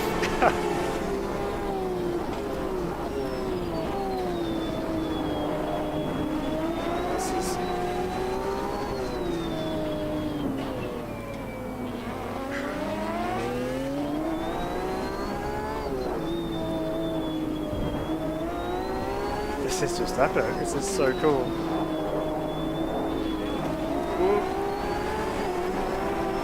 Come on, BMW. I'm not going to make that 3 wide.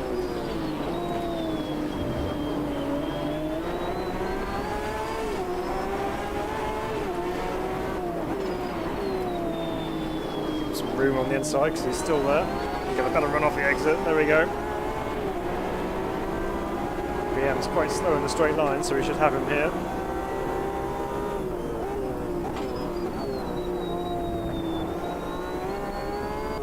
Yeah, the AI was very well behaved. And quite racy too, actually.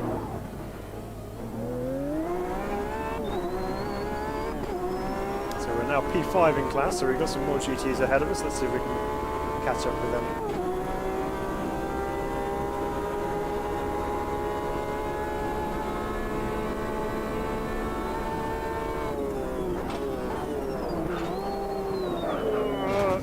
Oh no! That's what happens when you don't run too many laps. The walls are ready to catch you. Don't know if we got damage on or not, but we'll progress. That should have taken a corner off in real life, but we all seem to be still straight and pointing in the right direction, so we will carry on. Tricky corner that it's quite a quick corner, but you still have to be careful with when you put the power on through there. We are gaining on the cars ahead, but it's neaten things up a little bit.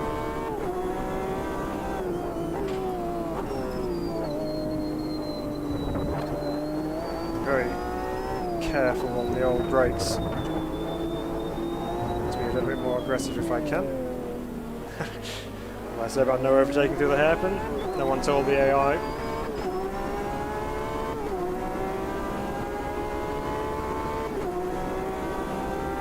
Porsches to the fore here. We've got 3 of them in the top 5 at the moment. I don't know what the leader's driving, but big hip and shoulder from the BMW. You're not getting that position, he says. Oh, he's forced into the wall. Super aggressive driving.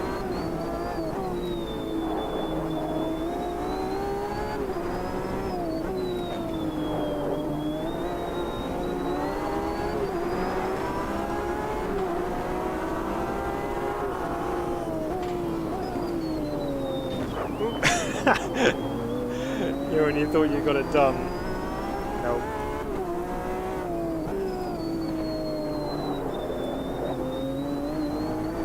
I think this truck was 7.5 gig out of the 8 gig total. Yeah, it's probably a fair amount of memory tied up on this truck. Just all the polygons needed to map everything.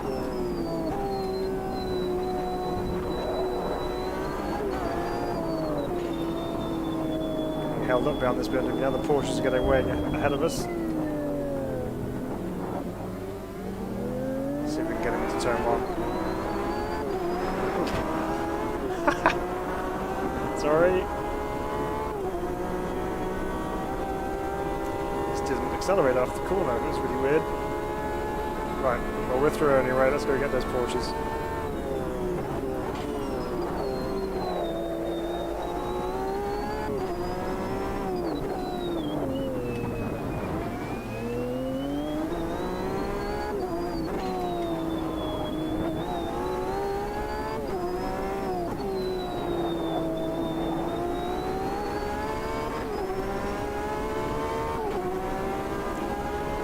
Such an incredible experience driving the circuit in GTEs. Well, this Porsche in particular, it's just because you're hearing it constantly spinning up over the bumps and it's so good.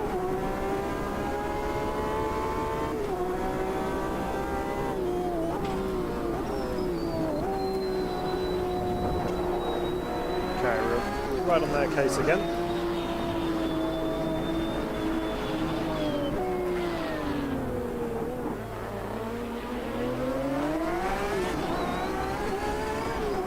Now we get to hear the external sounds of the cars ahead.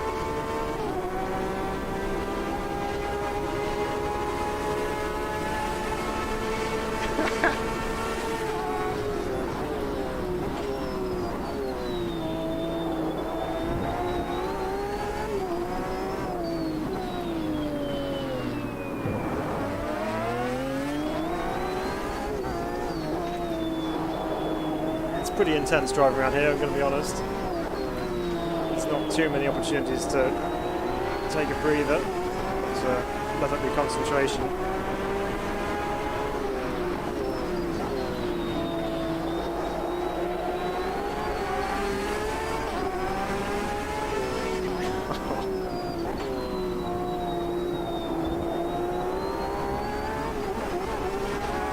Definitely slow off that corner, that's for sure. Easily get up alongside.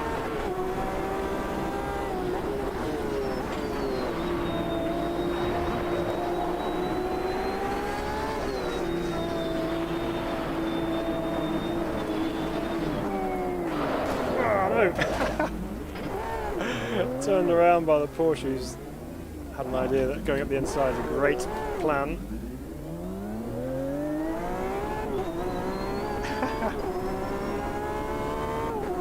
So when you next fire up the game, the M1 Pro car around here might be, oh yeah, that could be good. And that's like to drive with the new force feedback as well. That'd be even more detailed, so that'd be good. Oh, we've got to get past this BMW again now.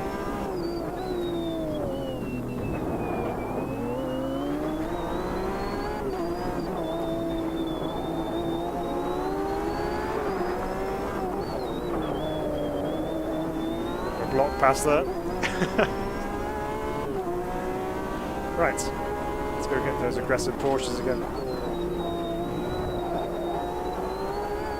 Need to be a little bit more assertive on the brakes into here. I'm braking way too early and gently. I think it's just because that corner just entices you to get into that barrier on the left, and it's so easy to end up in there.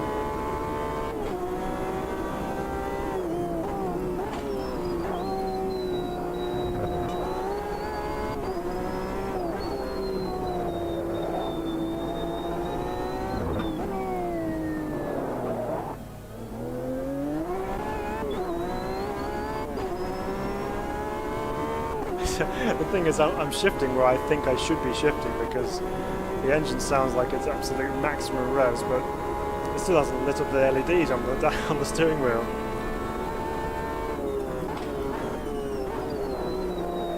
To feed it more revs.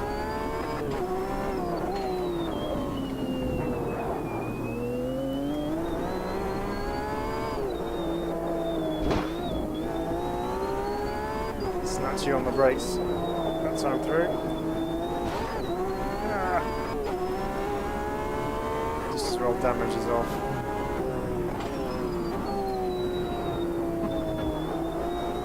Still trying to get used to the width of these cars.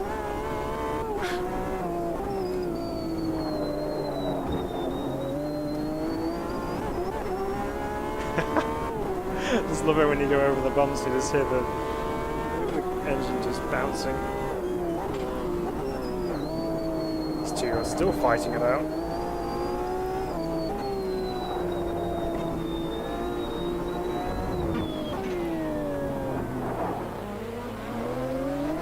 There you go. Take two, remember me. Let's try and see if we can get past this white Porsche this time.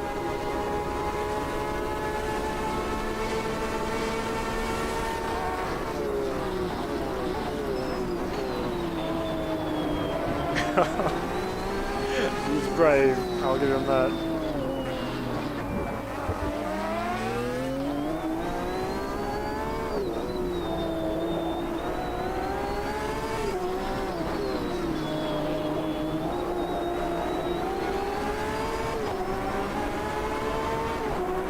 Try and line him up for our cutback maneuver again.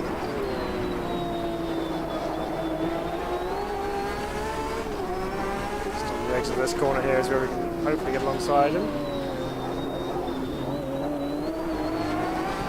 There it is.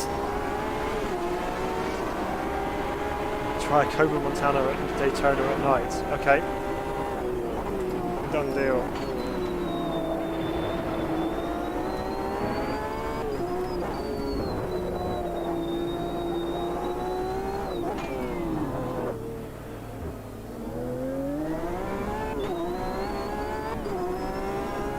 Do that next. It actually looks like it's, I don't know whether it's just me, but the weather's changing ahead there.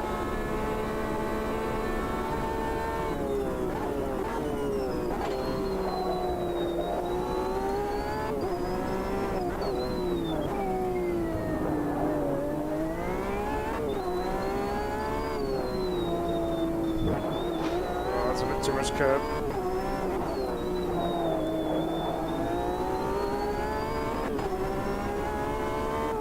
Remember, there's P1 in class using miles up the road. It's been caught up in all this battling that we've been doing.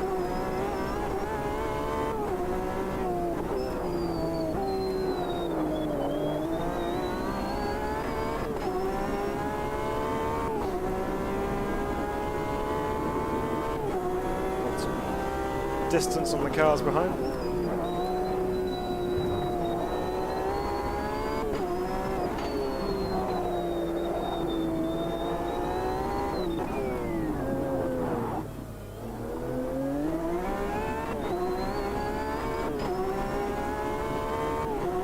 Okay, so we're up and over the line, finishing P2 in the race at Long Beach. So, we know the car is stunning, we've discussed that already. What about the track? So, visually, incredible. It looks really, really good. To drive, again, for a street circuit, it's so fun, it's full on. And there's a good variety of corners. It's not boring to drive. You can overtake. There's options to do that. But you know, all the lumps and bumps on the circuit, you can feel that it's uneven all the way through. There's so much texture on the surface. You can feel it through the steering wheel as well. That makes for some really cool racing. I mean, running a longer race around there when you have the opportunity to catch up with the slower cars or have the faster cars catch up with you, that would be where it really gets interesting. Oops. Doing real speed.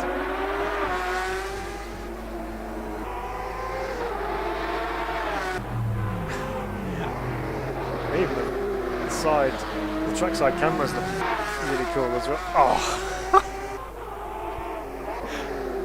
Okay, hang on. Show me that camera again. I wasn't expecting it. Here we go. Ready for this.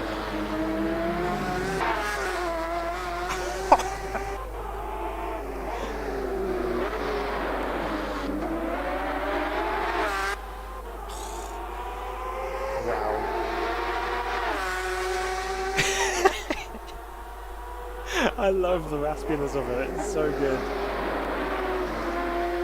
The flames are coming out at a weird angle. I don't know if it's like that normally.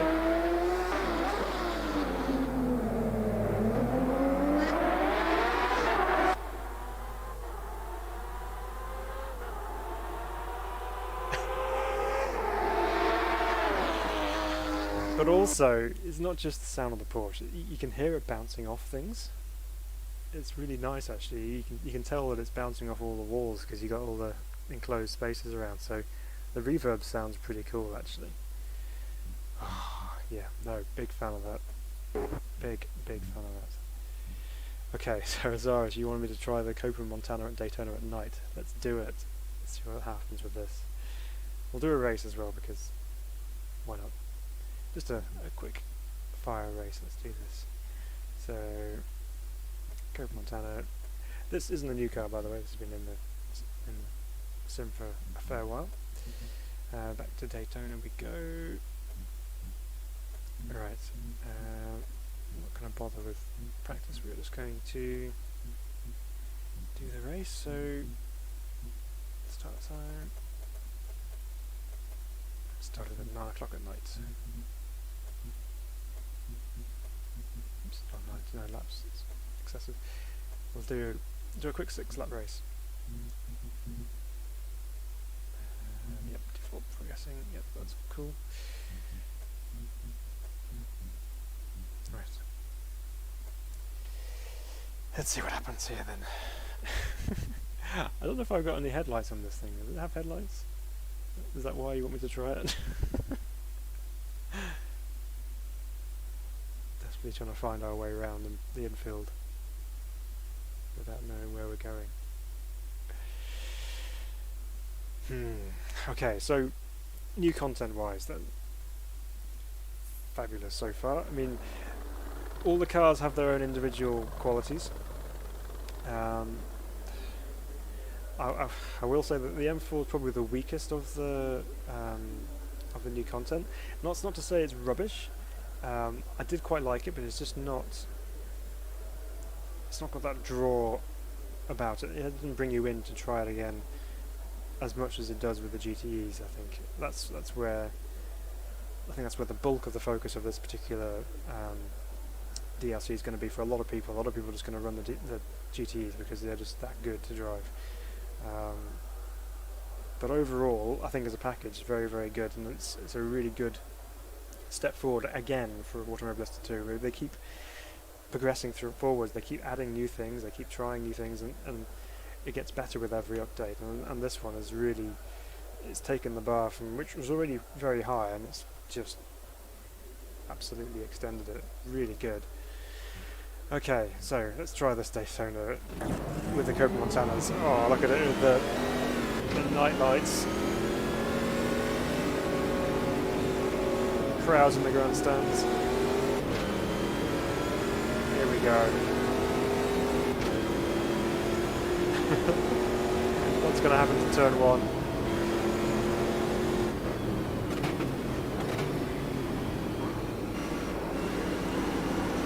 The Ferris wheels all lit up nicely.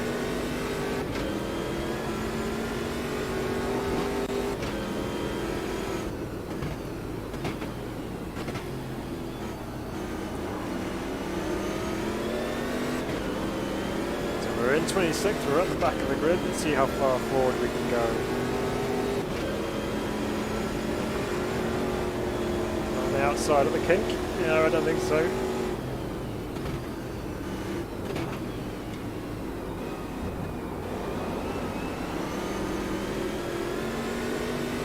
Okay, that's one.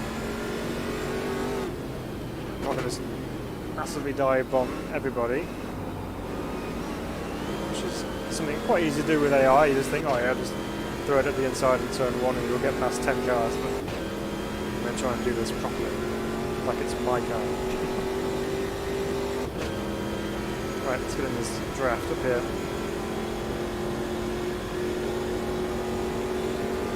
There we go. Closing in on him.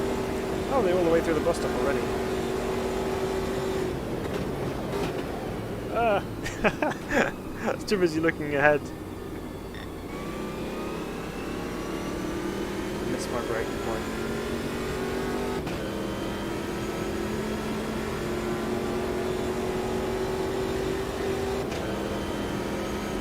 The lighting at night time looks really good as well, by the way. It's you got a nice bit of glow from the dash, all the lighting on track as you go from shade to floodlights. Lights on the cars, or the trucks in this case. All looks very good indeed.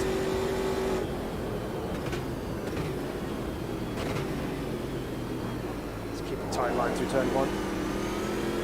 The fairground is all active. Look at the lights coming in opposite direction down there.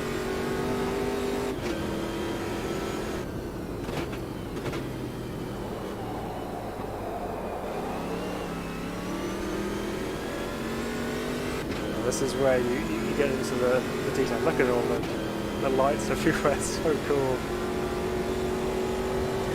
Yeah, you have all the extra details around the track which really show up on race day and also at night.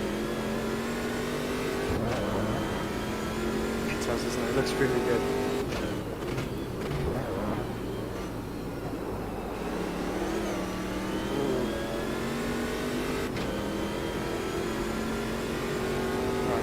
Back up with these guys. Let's see if we can pick them off.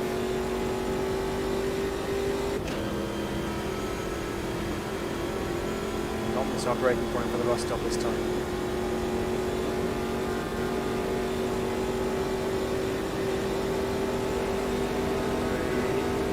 3, 2. He's later on the brakes than I am. Oh, it's dark for the bus stop. The one part of the track where you really need to be accurate with your turning points and your clipping points, and they don't illuminate it.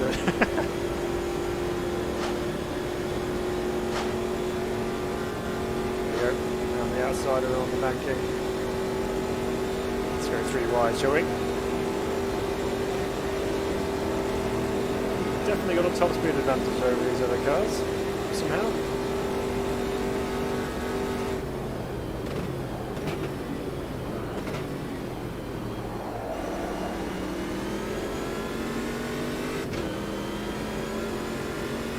getting the force feedback.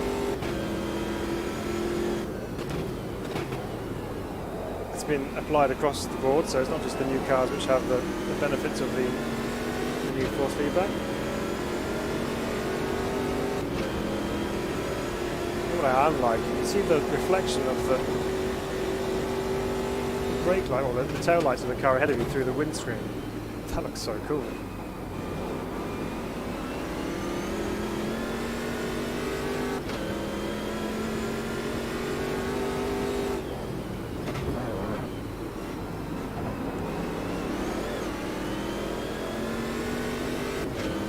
Individual bulbs in the floodlights, yeah.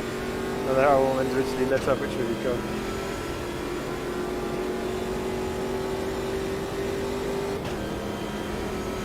It's almost as if they got their gearing entirely wrong.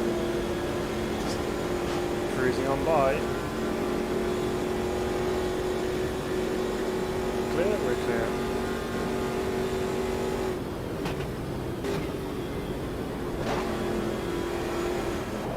Putting a push.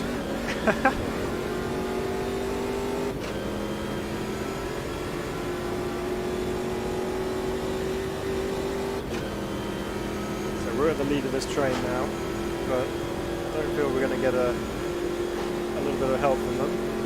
Sparks fly going over the bumps. Next car's are miles ahead.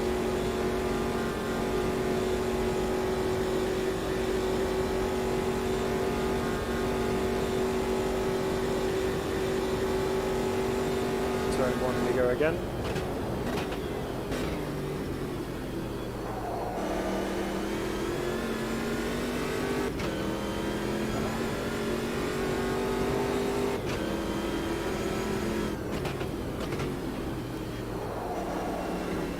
It's very easy to get distracted. I'm too busy looking at all the details, as you can tell from my sideways driving there, but just coming up to that first international horseshoe, you look across, you can see the grandstand all illuminated. It just catches your eye, and thinks that looks so good.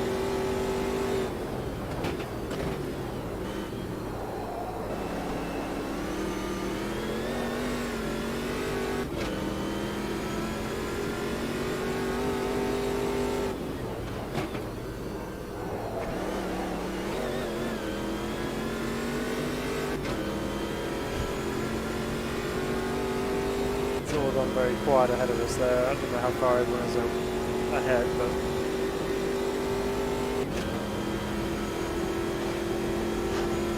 the race has kind of neutralised itself. We've got another 3 laps to go, so what I'm going to do before we close up here, I'm just going to come out of this for a second. That's cool though. It's a good combo, and it looks amazing at night time as well. I'm sure sure Long Beach will look pretty spectacular at night too. One thing to show you, so championship modes are in, so we can go here. Let's have a look. We can create our own championships here. So there's obviously setup ones already, so you can jump into a stock car Brazil one, or an F3 one, or international GTs. There's lots of preset championships. However, you can also create your own championship. So let's edit this championship here. So you can choose a name for it. So I've not gone through this. This is all learning here. So choose a number of opponents, your vehicle classes. So say we wanted to do a championship in minis, or Super V8s, or karts even. You can do whatever you want. So let's clear all our classes there. Do a Copa Fusco one if you really felt brave. We'll go to Bathurst first. So I don't know. Let's select anything. Formula V10s, or just a G40 Cup, because that's fun. We don't want multi-class. There we go.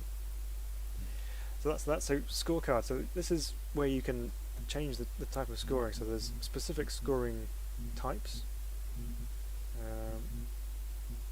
So these. Okay. So Formula Ultimate, you get a point for pole position as well. So you get different points tables. So stock car ones here, you got different points for race 1 or race 2, depending on which one. Feature races, sprint races. So it really depends on what kind of point scoring you want, or you can have no point scoring whatsoever. So let's say UK. Yeah, just a standard top 10, which is fine. And over here, select your first event, so we can go wherever we want. Hockenheim, for example. Do that as our first round, and then if you want to add another round, you just click the Add New Round button, select another track. We'll say go Darlington Park. We'll add another one. Again, select. We'll go Adelaide, and at this point you can also change it up and down. So, you know, if you want to, actually, I want to start my championship at Darlington Park. You just click it up, click it down, whatever you want to do. Just move the order around, which is pretty cool. Makes it a bit easier to deal with. And then once you click on that particular round, you can then select the individual sessions. So you've got practice qualifying races, so you can choose to have 2 races if you want to. Can you do this here? So in the way you can reverse the grid, doesn't look like you can.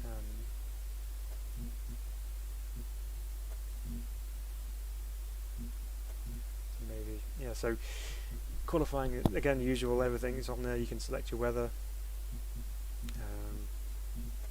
and you can do your real weather on this as well if you wanted to, so you can select your times, etc.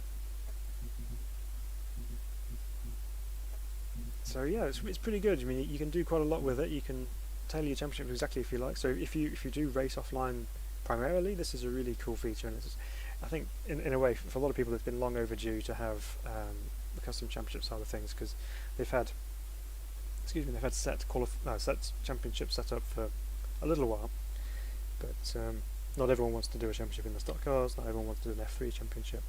So this gives you the option to put whatever you want on there. You can go crazy. You can just add as many different wild categories as you want. You can have Formula Ultimates with rental carts. You can do whatever you want and just have fun with it. So I think if you're an offline racer, this is a really strong addition in this update.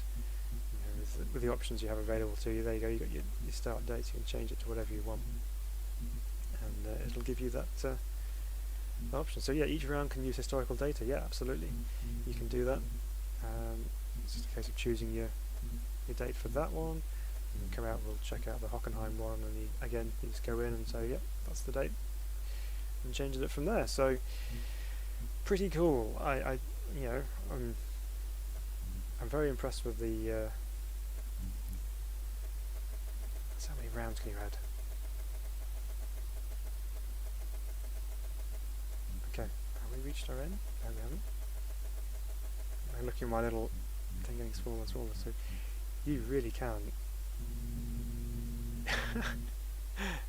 But look at that, it actually automatically changes the dates as well. So we've got it set, it's basically a race every weekend, which could be interesting, but it automatically populates the dates for you, so you're not getting the same day and same conditions. So you can start your championship in spring and take it all the way through to autumn, and get the conditions accordingly, which is, yeah, nice touch. You don't have to go back in there and just, you know, you don't have to tail it completely. I mean, obviously if it's doing it a week apart, you might want to space it out a little bit, but you know, you can do that. It's automatically thinking about doing it at different times of the year, so that's a cool feature. So there we go, and then once you've done that, you just click the save button, which we were on before, and that'll be your championship. You can just start it and get going. So very, very cool. So overall thoughts then on the update. Cars, an excellent addition. I know a lot of people love GT cars, and they're a big fan of them. Obviously we've got all the classes represented here in AMS2 now. We've got GT3, 4, and now GTE as well. And a lot of people race them, but at the same time there's still people who are just like, oh, not another set of GT cars. But they really are a good addition to the sim, and I'm looking forward to seeing what else they do with this going forward. I know the next pack that they release later on in the year is going to be more geared towards the single-seater side of things, so that'll add another element to the USA pack. And then of course we mentioned earlier the oval content, which is coming soon as well, which is something completely new for the world of AMS2. So that would be a neat addition, I think. So cars, really, really good. Force feedback updates, amazing. Tracks, I think probably my pick of the tracks is, Long Beach is stunning. It really is good. I enjoyed that a lot. Daytona's great, and obviously Laguna Seca is Laguna Seca. Everyone's gonna get on with it in some form or another. But yeah, strong content, strong updates, and just want more of the same really. So let's finish off with driving something else here, and let's do a nice combo. Let's try.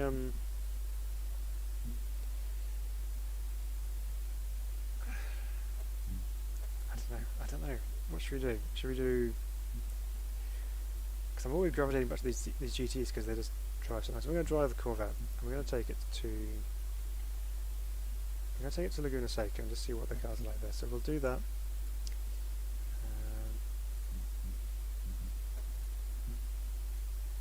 This is just practice. So.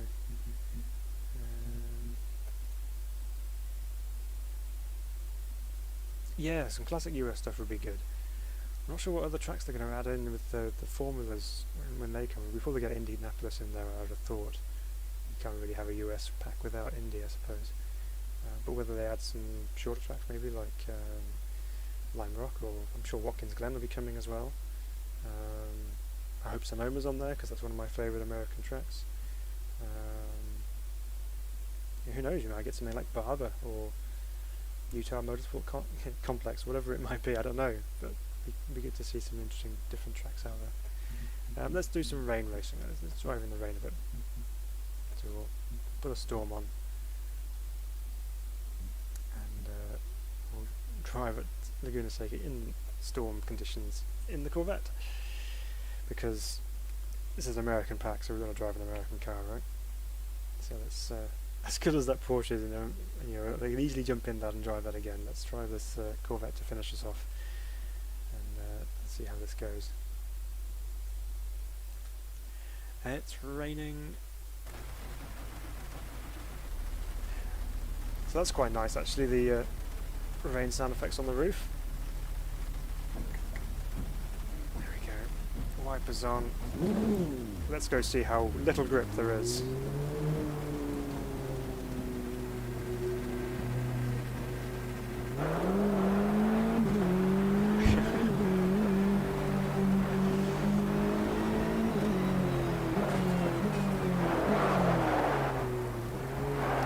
There's very little grip.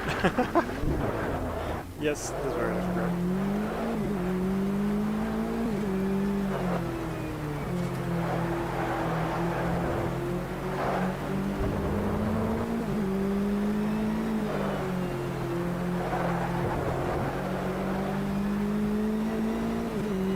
So although we're a storm, we've got some brighter skies over this direction.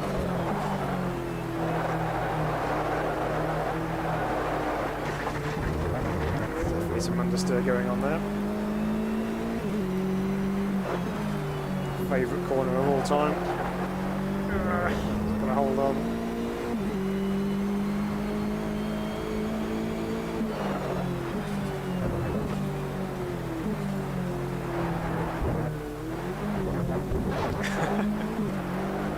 Just trying to see where you're going. It's hard work.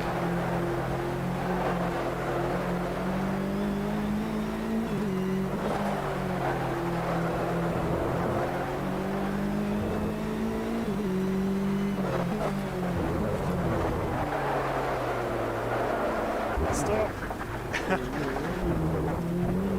That's your line out of the pits in the dry. Yes. Well, it gets you onto the track quicker, I suppose. It's a bit of a surprise for those coming around turn 1 on a flying lap, though. Come around here and all of a sudden there's a car right in front of you.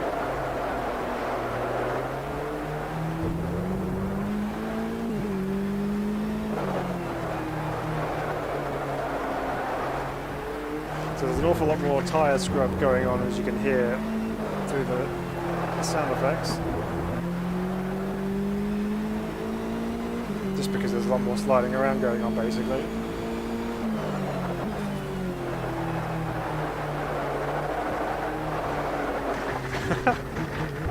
It won't turn. and then it turned too much. What a challenge.